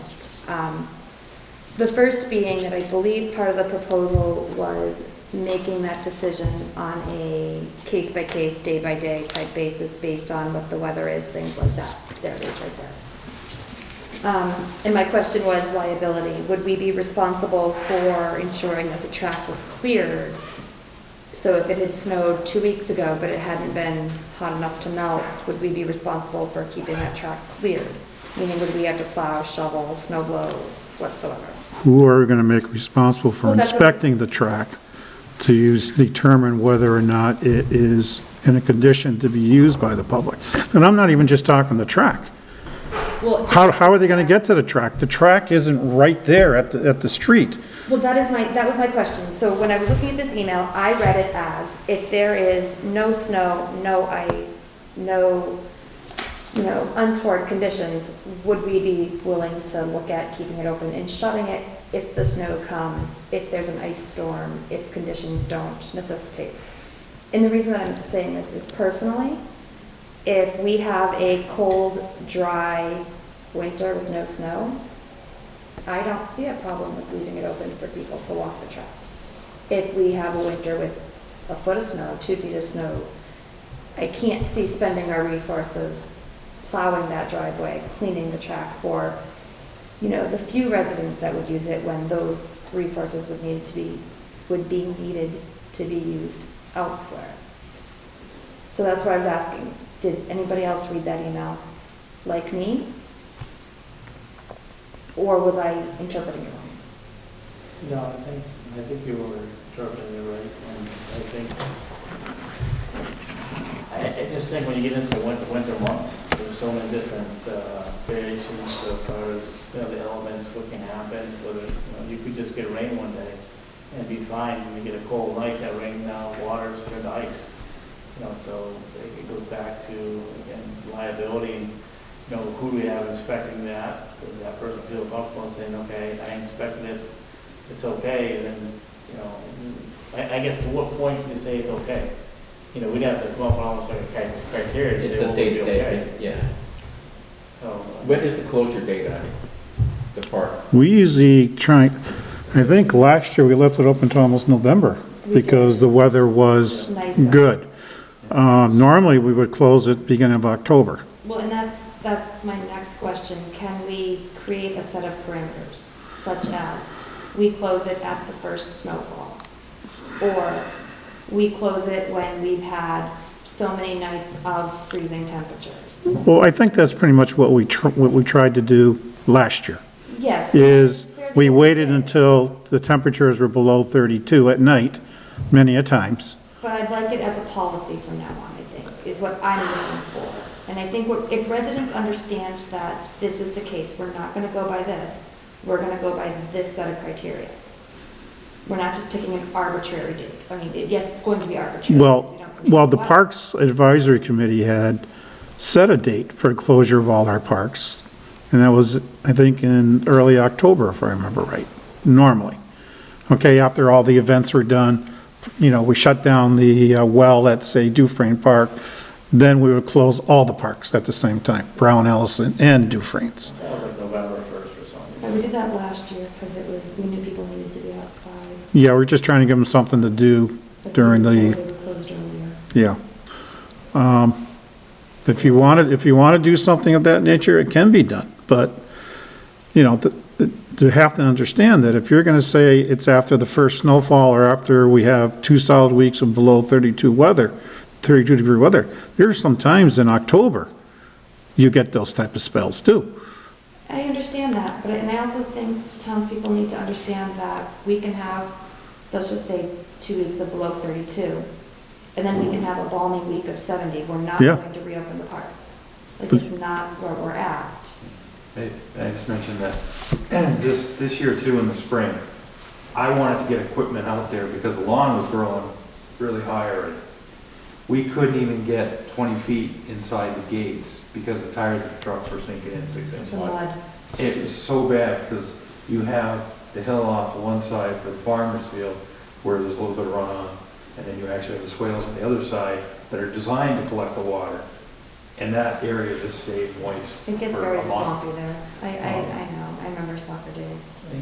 I guess I look at the Parks Oversight Committee came up with I'm assuming they looked at things and decided whether it would be the proper date to close the parks just based on a lot of different things. So I'd hate to just come in and say, push their thoughts aside and go with something we think would be reasonable. I like to hear what their thoughts were behind that. I mean, like I said, most parks have a date they close. Most cities, most towns have a certain date, and that's it. The people going after that, well, they do. But again, it comes back to, like I said, it comes back to liability. When the town is closed the park and the park's closed. Kathy? Yeah, they wanted to close it after the last soccer games that were played unless snow happened before, you know what I mean? When you say that, you're talking Parks and Rec? Right. Okay. And so it was around between November 1st, October 31st, November 1st, somewhere in there. The other problem with opening and closing is some people used to also ride share there. So they would park their cars there. and then leave. So let's say you opened or closed it, so we couldn't close it because cars were stuck there. There was a lot of issues, right, Kevin, that goes, so that's why they set Calling a in plate date, numbers, looking them up. so that they wouldn't have that problem. What do you mean we couldn't close it because cars were Because there? cars were, They would be parked inside the gates. Right, we'd be locking somebody's car Good. in here. right. If they're there when they're not supposed to be, that's exactly what happens, and you can wait till tomorrow morning to get your car back. I'll be the unpopular person that says that. Yeah, but you won't be dealing with the irate person standing in front of the police department, screaming and hollering at them. So how long ago was the decision made? How long ago did the Parks Committee make that arbitrary, that date? I think it's been at least 3 years. You know, I was gonna bring up this at some point when I get into it a little more, but, you know, when you talk about liability of a park, we do close the park.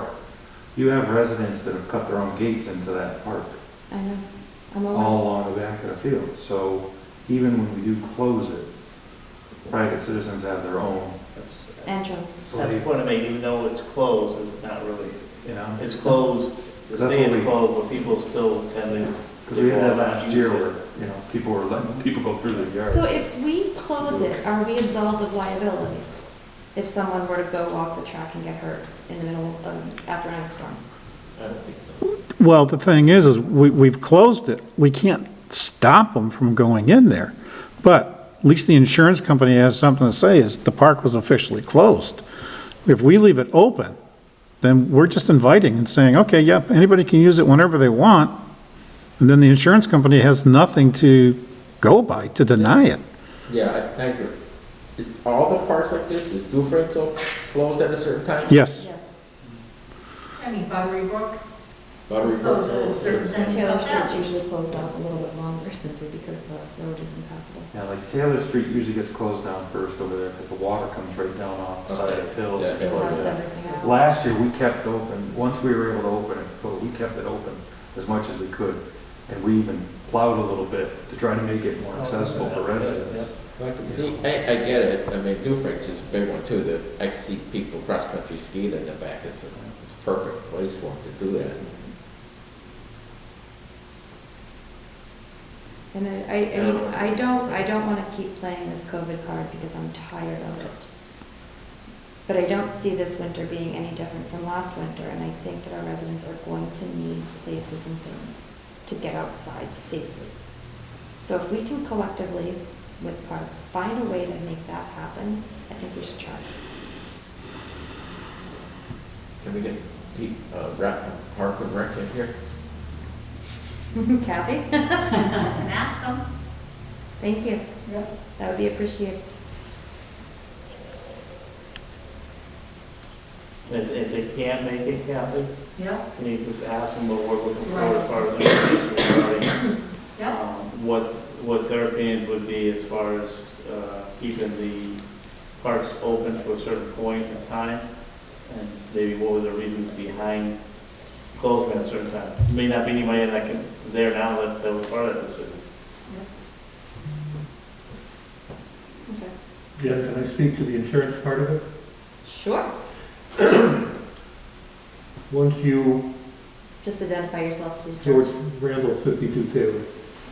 Chris Martin's right, is that you definitely need to speak to your legal department and your insurance. However, from my experience in liability, is that if you plow that yard, now you've accepted a portion of liability, because people will go into that, they're considered an invitee, and that if they get hurt because the ice that formed on where you had plowed, now you've accepted their liability.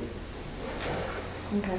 So I wouldn't even, I would close the park up and not even open it.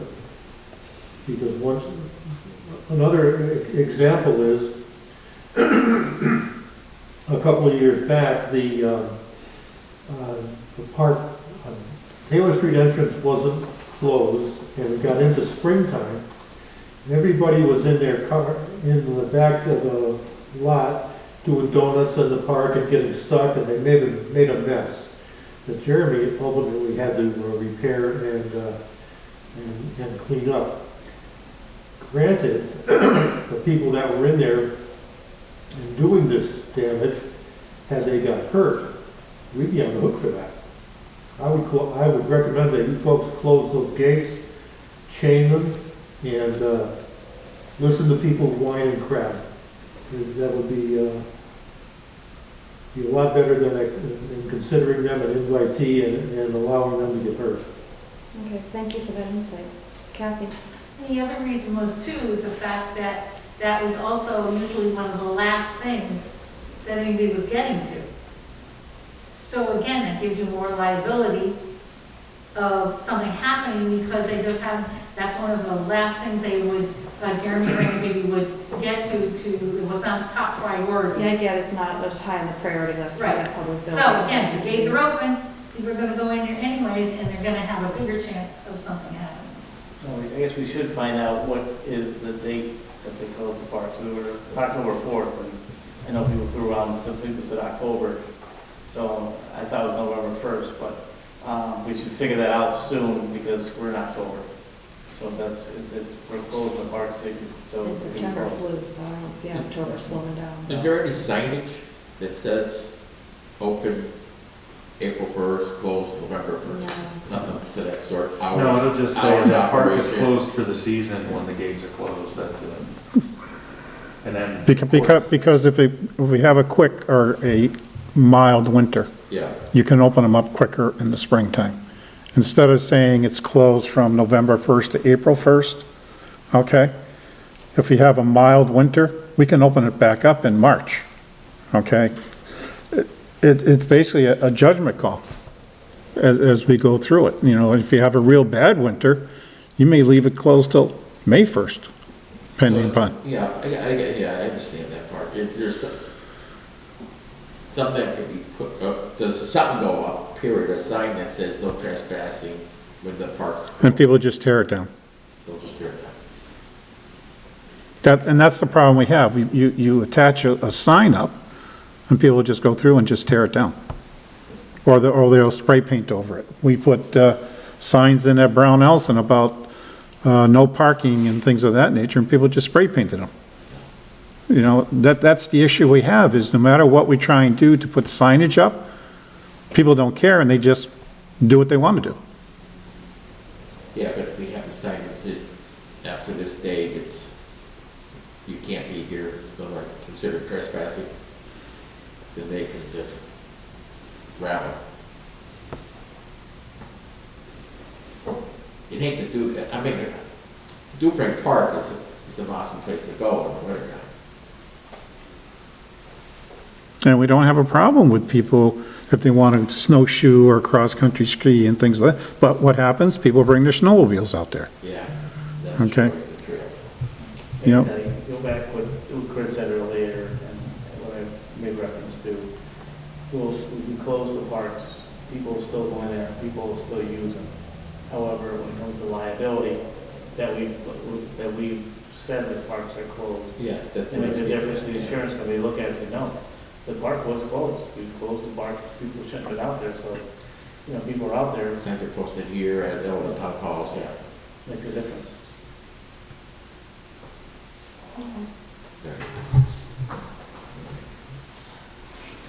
Moving on. But before we move on, Jeremy, did you see this nice letter?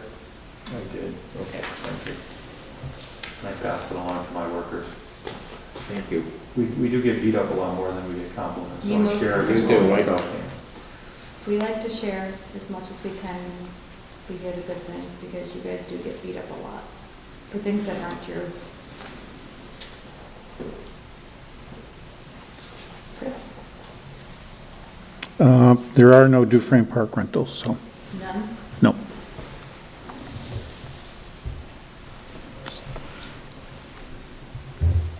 Can you, just out of my curiosity, can you guess as to how park rentals this year stacked up to this time, not last year, but the year before? They were It down. was down a little. They were down. It was down. They were down? It's to be expected, I just was hoping that we wouldn't have that trend. Well, I think people are still afraid of COVID, to be honest with you. You know, they did have some gatherings, but a lot of them were smaller gatherings, not the large events that they used to have, because you never really knew what the Board of Health was going to say regarding large gatherings. You know, everybody kept still saying, social distance, you know, wear your mask if you're not vaccinated, things of that nature, and I think it scared a lot of people. I think you saw that even like at the Big E. You know, they had the event this year and the crowds were down because people were afraid. They had record numbers this year. Did they? This is past weekend. Oh, was this last, because I went 2 weekends in a row and the crowds were They down. were 1.4 million people. And they're, this is one of the highest years they've had, if not the highest. But I will say that when people were in the buildings, a lot of them weren't wearing masks.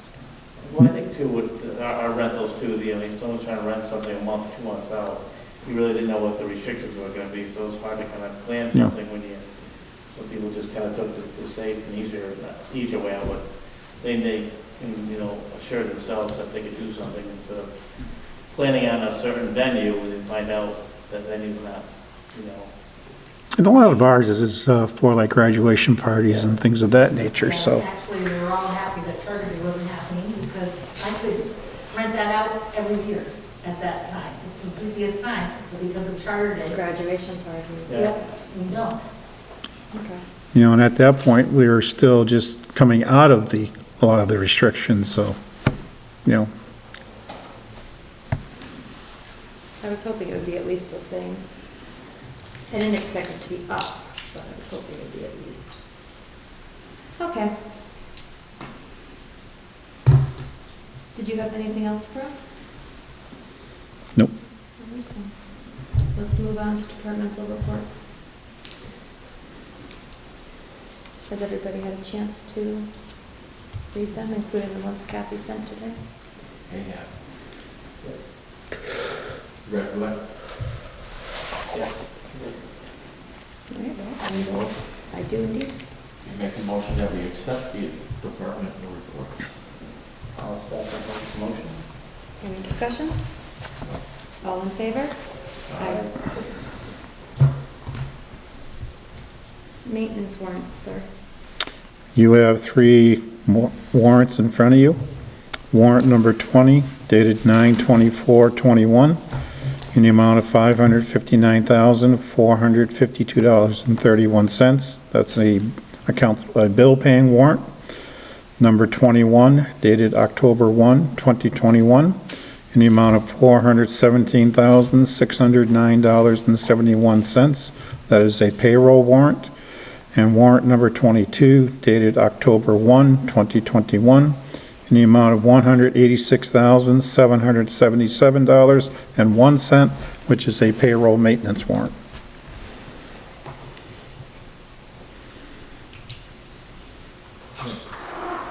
I make a motion that we approve maintenance warrants number 20, 21, and 22. I'll second Rick's motion. All right, all in favor? Aye. All right, then. Let's go on to old business. Fire chief search. Under that, we received 4 applications for the position. 4? However, I would like to wait until at least Friday in case anybody mailed an application in. And now that the post office is saying that they are now delaying the mail even longer, that I'd like to wait till the end of the week before we officially close the number of candidates. Just in case it's something postmarked. I think that's fair. Okay? And I am going to make a recommendation for a proposed committee for the board to consider. For a board representative, it's Rick Bolio. I have Jeremy Carrier, who is indicated that he'd be willing to serve on the search committee Jeremy was a former member of the fire department and a former EMT basic? Okay, just want to make sure I got the B part correct. I also would like to recommend George Randall III, Robert Amlaw as a non-voting member, and Rick had contacted the Hadley Fire Chief, Chief Spanikable, I believe his name is, to be the advisor as to what a fire chief does during the course of the job.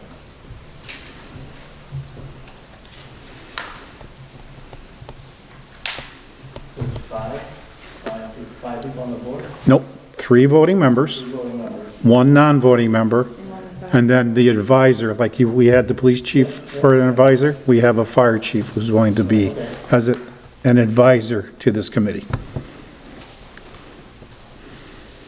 Don't ask me to spell his last name, I have a hard enough time pronouncing it. It's Specknagel. What is it? Specknagel?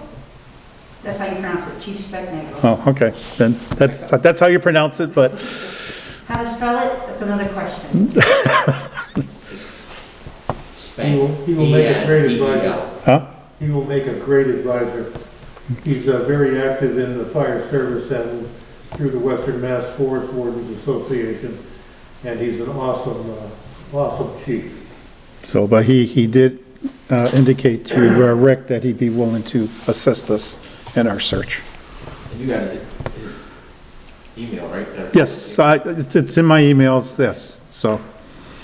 I have one concern with this. There is one of the proposed members was originally on the committee that proposed our last fire chief. I would like to stay away from any committee members that were on a former committee. I'm not comfortable with that right now. I don't know how the rest of the board feels. I don't have an issue with that. I mean, I can't blame, we can't look at the issues of our previous fire chief and look at it. I'm not placing blame, I'm just looking for a different perspective. I would ask, though, I don't have, well, first I don't have a problem with that, but I'd also like to see if we could have 2 more members on that board, have 5 voting members be on that board. I think it gives a better discussion for the people that are listening to the people that are interviewing.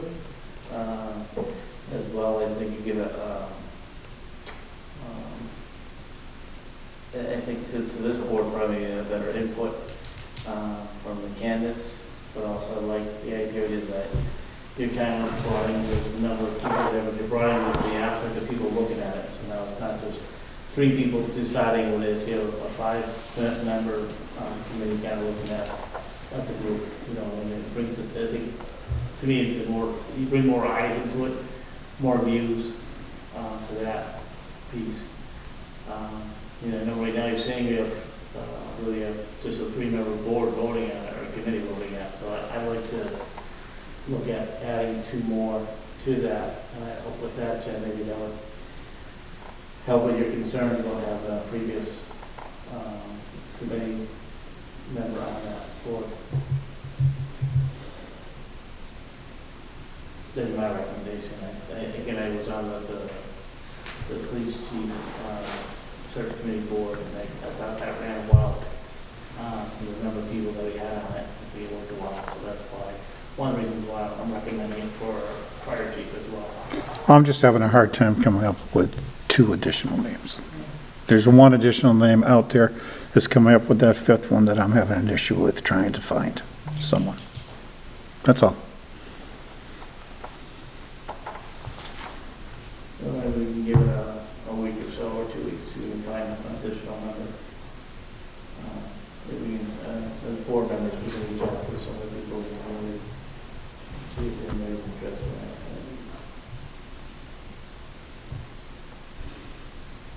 All right, let's have our proposed names by next meeting. So I we'll mean, table. if the board feels that's where they want to go, I mean, that was just my I recommendation. know, I do agree that at least 5 members would be, voting members would be better. Especially since unfortunately, not everybody can make meetings. So if we have, Would have more, yeah. if we have more, then we know that we will at least be more likely to have a quorum. So decisions can be made. All right, so we'll move this to next meeting. I don't even know what date that is.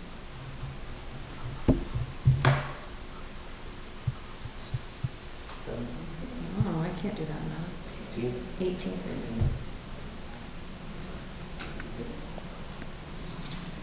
All right, 202 water main? The question I have on this is, this is a project that basically languished. We still have checks from the people who were interested in connecting if the water main went up. Should we be returning those checks to those individuals, number one? And number two, we had gotten a $1.2 million borrowing authority approved at town meeting. Should we now look at rescinding that borrowing authority? Because I'm not sure if the project's going to go through now or not. I think we 100% have to give them back their deposits. It's been a year. Especially if we are unsure of the project. And we have no way of. So we can continue to hang on to their checks for money. I mean, at this point, I'm pretty sure that any hope of us getting that water in the next 5 years is down the drain. No pun intended. So then, yes, we probably have to move to rescind the borrowing authority as well. If we have the opportunity at a later date, we can go for it then. I guess that's my reasoning. We have to wait till spring to bring it back to the town anyway, to send it.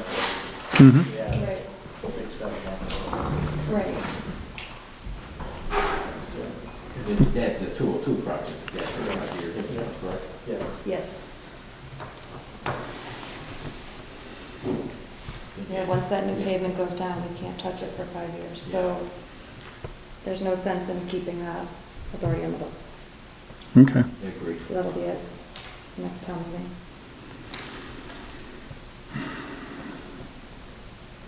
And then under minutes, you have 3 sets of minutes there. One from June 3rd, 2019, one from July 15th, 2019, and one from September 22nd, 2021.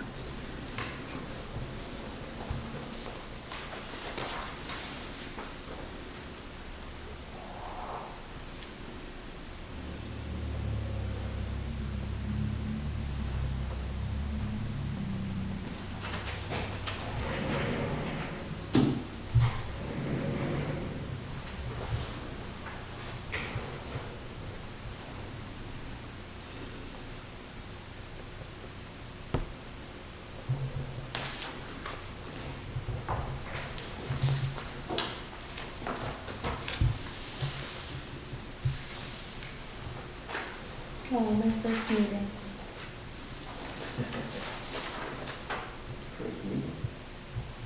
These are from my first meeting.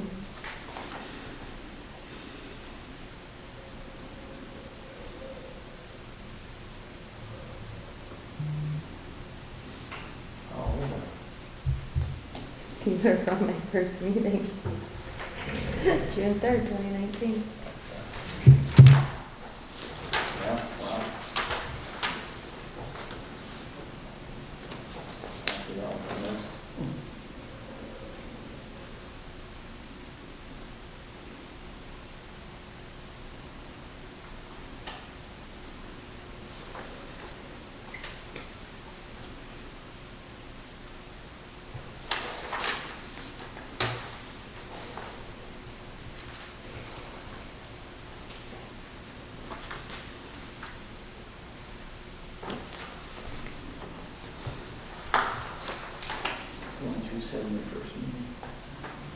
What? understand what you said in your first meeting. I didn't say much.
You were talking about the parks back then. I just noticing that.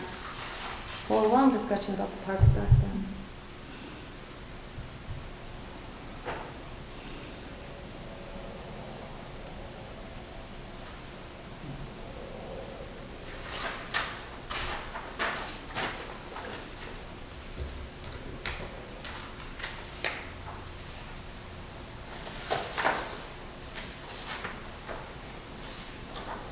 Make sure you put them back in order, I will see.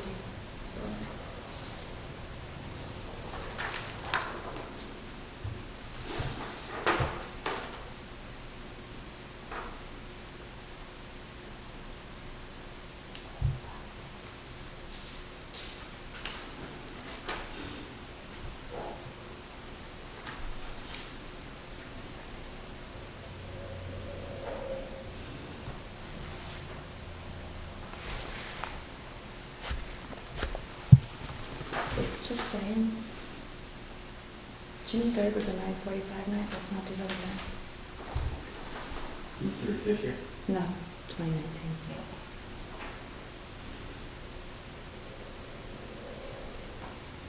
Well, I remember we started at 6:30 back then. I don't care, I don't want to go to 9:45. So, Yep. Alright. Do you want to, who wants to move that? I'll make a motion that we accept, approve the minutes from June 3rd, 2019, July 15th, 2019, and September 22nd, 2021. I'll second that. I wasn't here for that, so I think I say word on it. Right, so you need to abstain from the Abstain from that. 2019 one. Yep. Well, if we're doing them all in the same motion, he's either going to have to. Well, here, then I'll separate it. Do them as separate motions. I'll separate it. So, approve the minutes from the select board meeting on July 15th, 2019. I'll second. Is there any discussion? All in favor? Aye. So,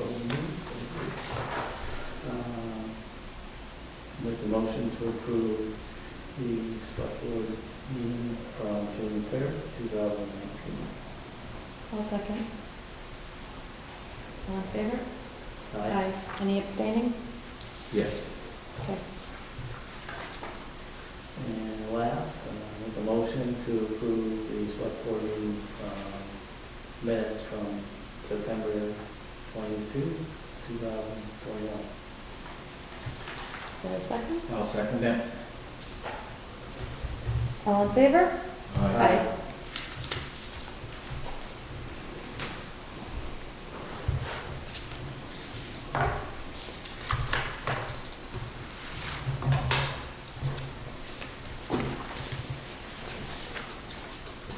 All righty. Chris, do you have anything else for us before we enter into? Not at this point in time, no. All right then. Jen, if I may, just You may. before we go into it, just a couple things. So, being liaison to the school committee, the school, the select board, they are looking to meet with us in the near future to have a combined meeting to kind of talk about the schools and talk about where they are right now, where they're going with COVID and so on and so forth, and some of the other things with their budget process. So I thought that'd be good for us to kind of think about, talk about at our next meeting, come up with a date that we think the two boards could meet. And also down the road, bringing the finance committee to a board meeting with the three of us, as we did in the past. So many people know that the school committee is mostly new members now. And actually, I don't think anyone might have been on it when the last time the school board, or the school committee, the select board, and the finance committee all met as one big group. So they're looking to do that again. I think we thought it was going to be beneficial before in the past. I think we should probably look at, doing it again. Are they looking to have an informal meeting or a full board to board? It'd be a board, it'd be a joint meeting, because we'd all be here, so it'd be a meeting. Well, that was what I'm asking. Yeah. Are they looking to have an informal liaison chair? No, They're looking for board to board. It's board to board, yeah, so we got all if you will, all the players are sitting down together, talking about things, and from that point. So just for us I want to get it out there for us to think about. So we bring up at our next meeting, maybe come up with some dates that we put out to the school committee, look at their dates are as well. Yeah, I would reach out to Jen and see what Yeah. dates work for them. Or We can do that. Perfect. Do you want a meeting of just the selectmen and the school committee before you meet with the finance committee? Yes. Okay. So that's what we're thinking about, us doing that, and then bringing the finance committee into it after that, so. Lastly too, and I know Crystal had brought this up, and I know I wasn't at the meeting that Crystal was referring to, but I just want to make sure that, I know some things were said, and I know it bothered the people that it was said about, and it also bothers some other town residents.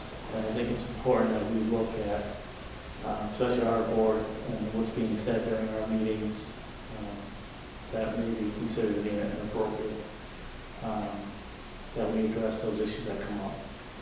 I think it's important that when people come in front of us and want to speak, that we make sure that they feel comfortable in speaking. This isn't to cast judgment on anybody, but I want to make sure that people feel okay to come up and speak and say what they feel the need to say.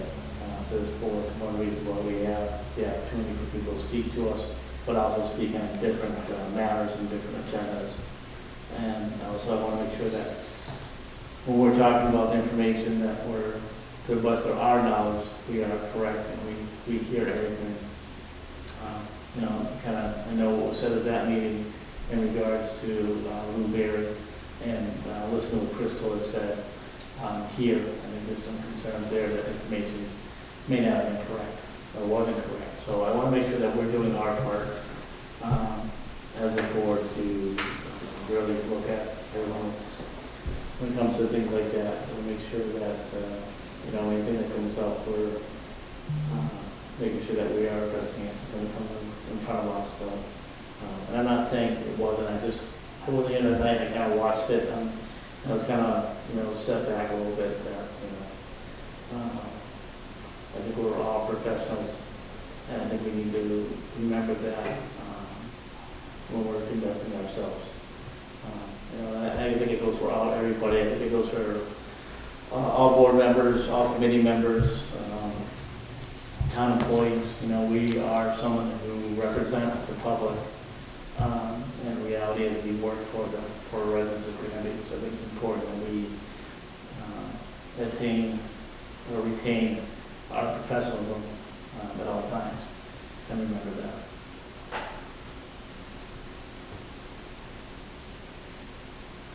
Okay. Is there anything you would like to add before we move into executive? No. That addresses everything I can think of. Alrighty, in that case, I move to enter into executive session under Mass General Law 30A-21-A-2 to conduct strategy sessions in preparation for negotiations with non-union personnel or to conduct collective bargaining or contract negotiations with non-union personnel. We will not be returning to open session except to adjourn. I will call for a roll call vote. Silva, aye. Sexton, aye. Pull your eye. All right. Thank you, everybody. Thank you.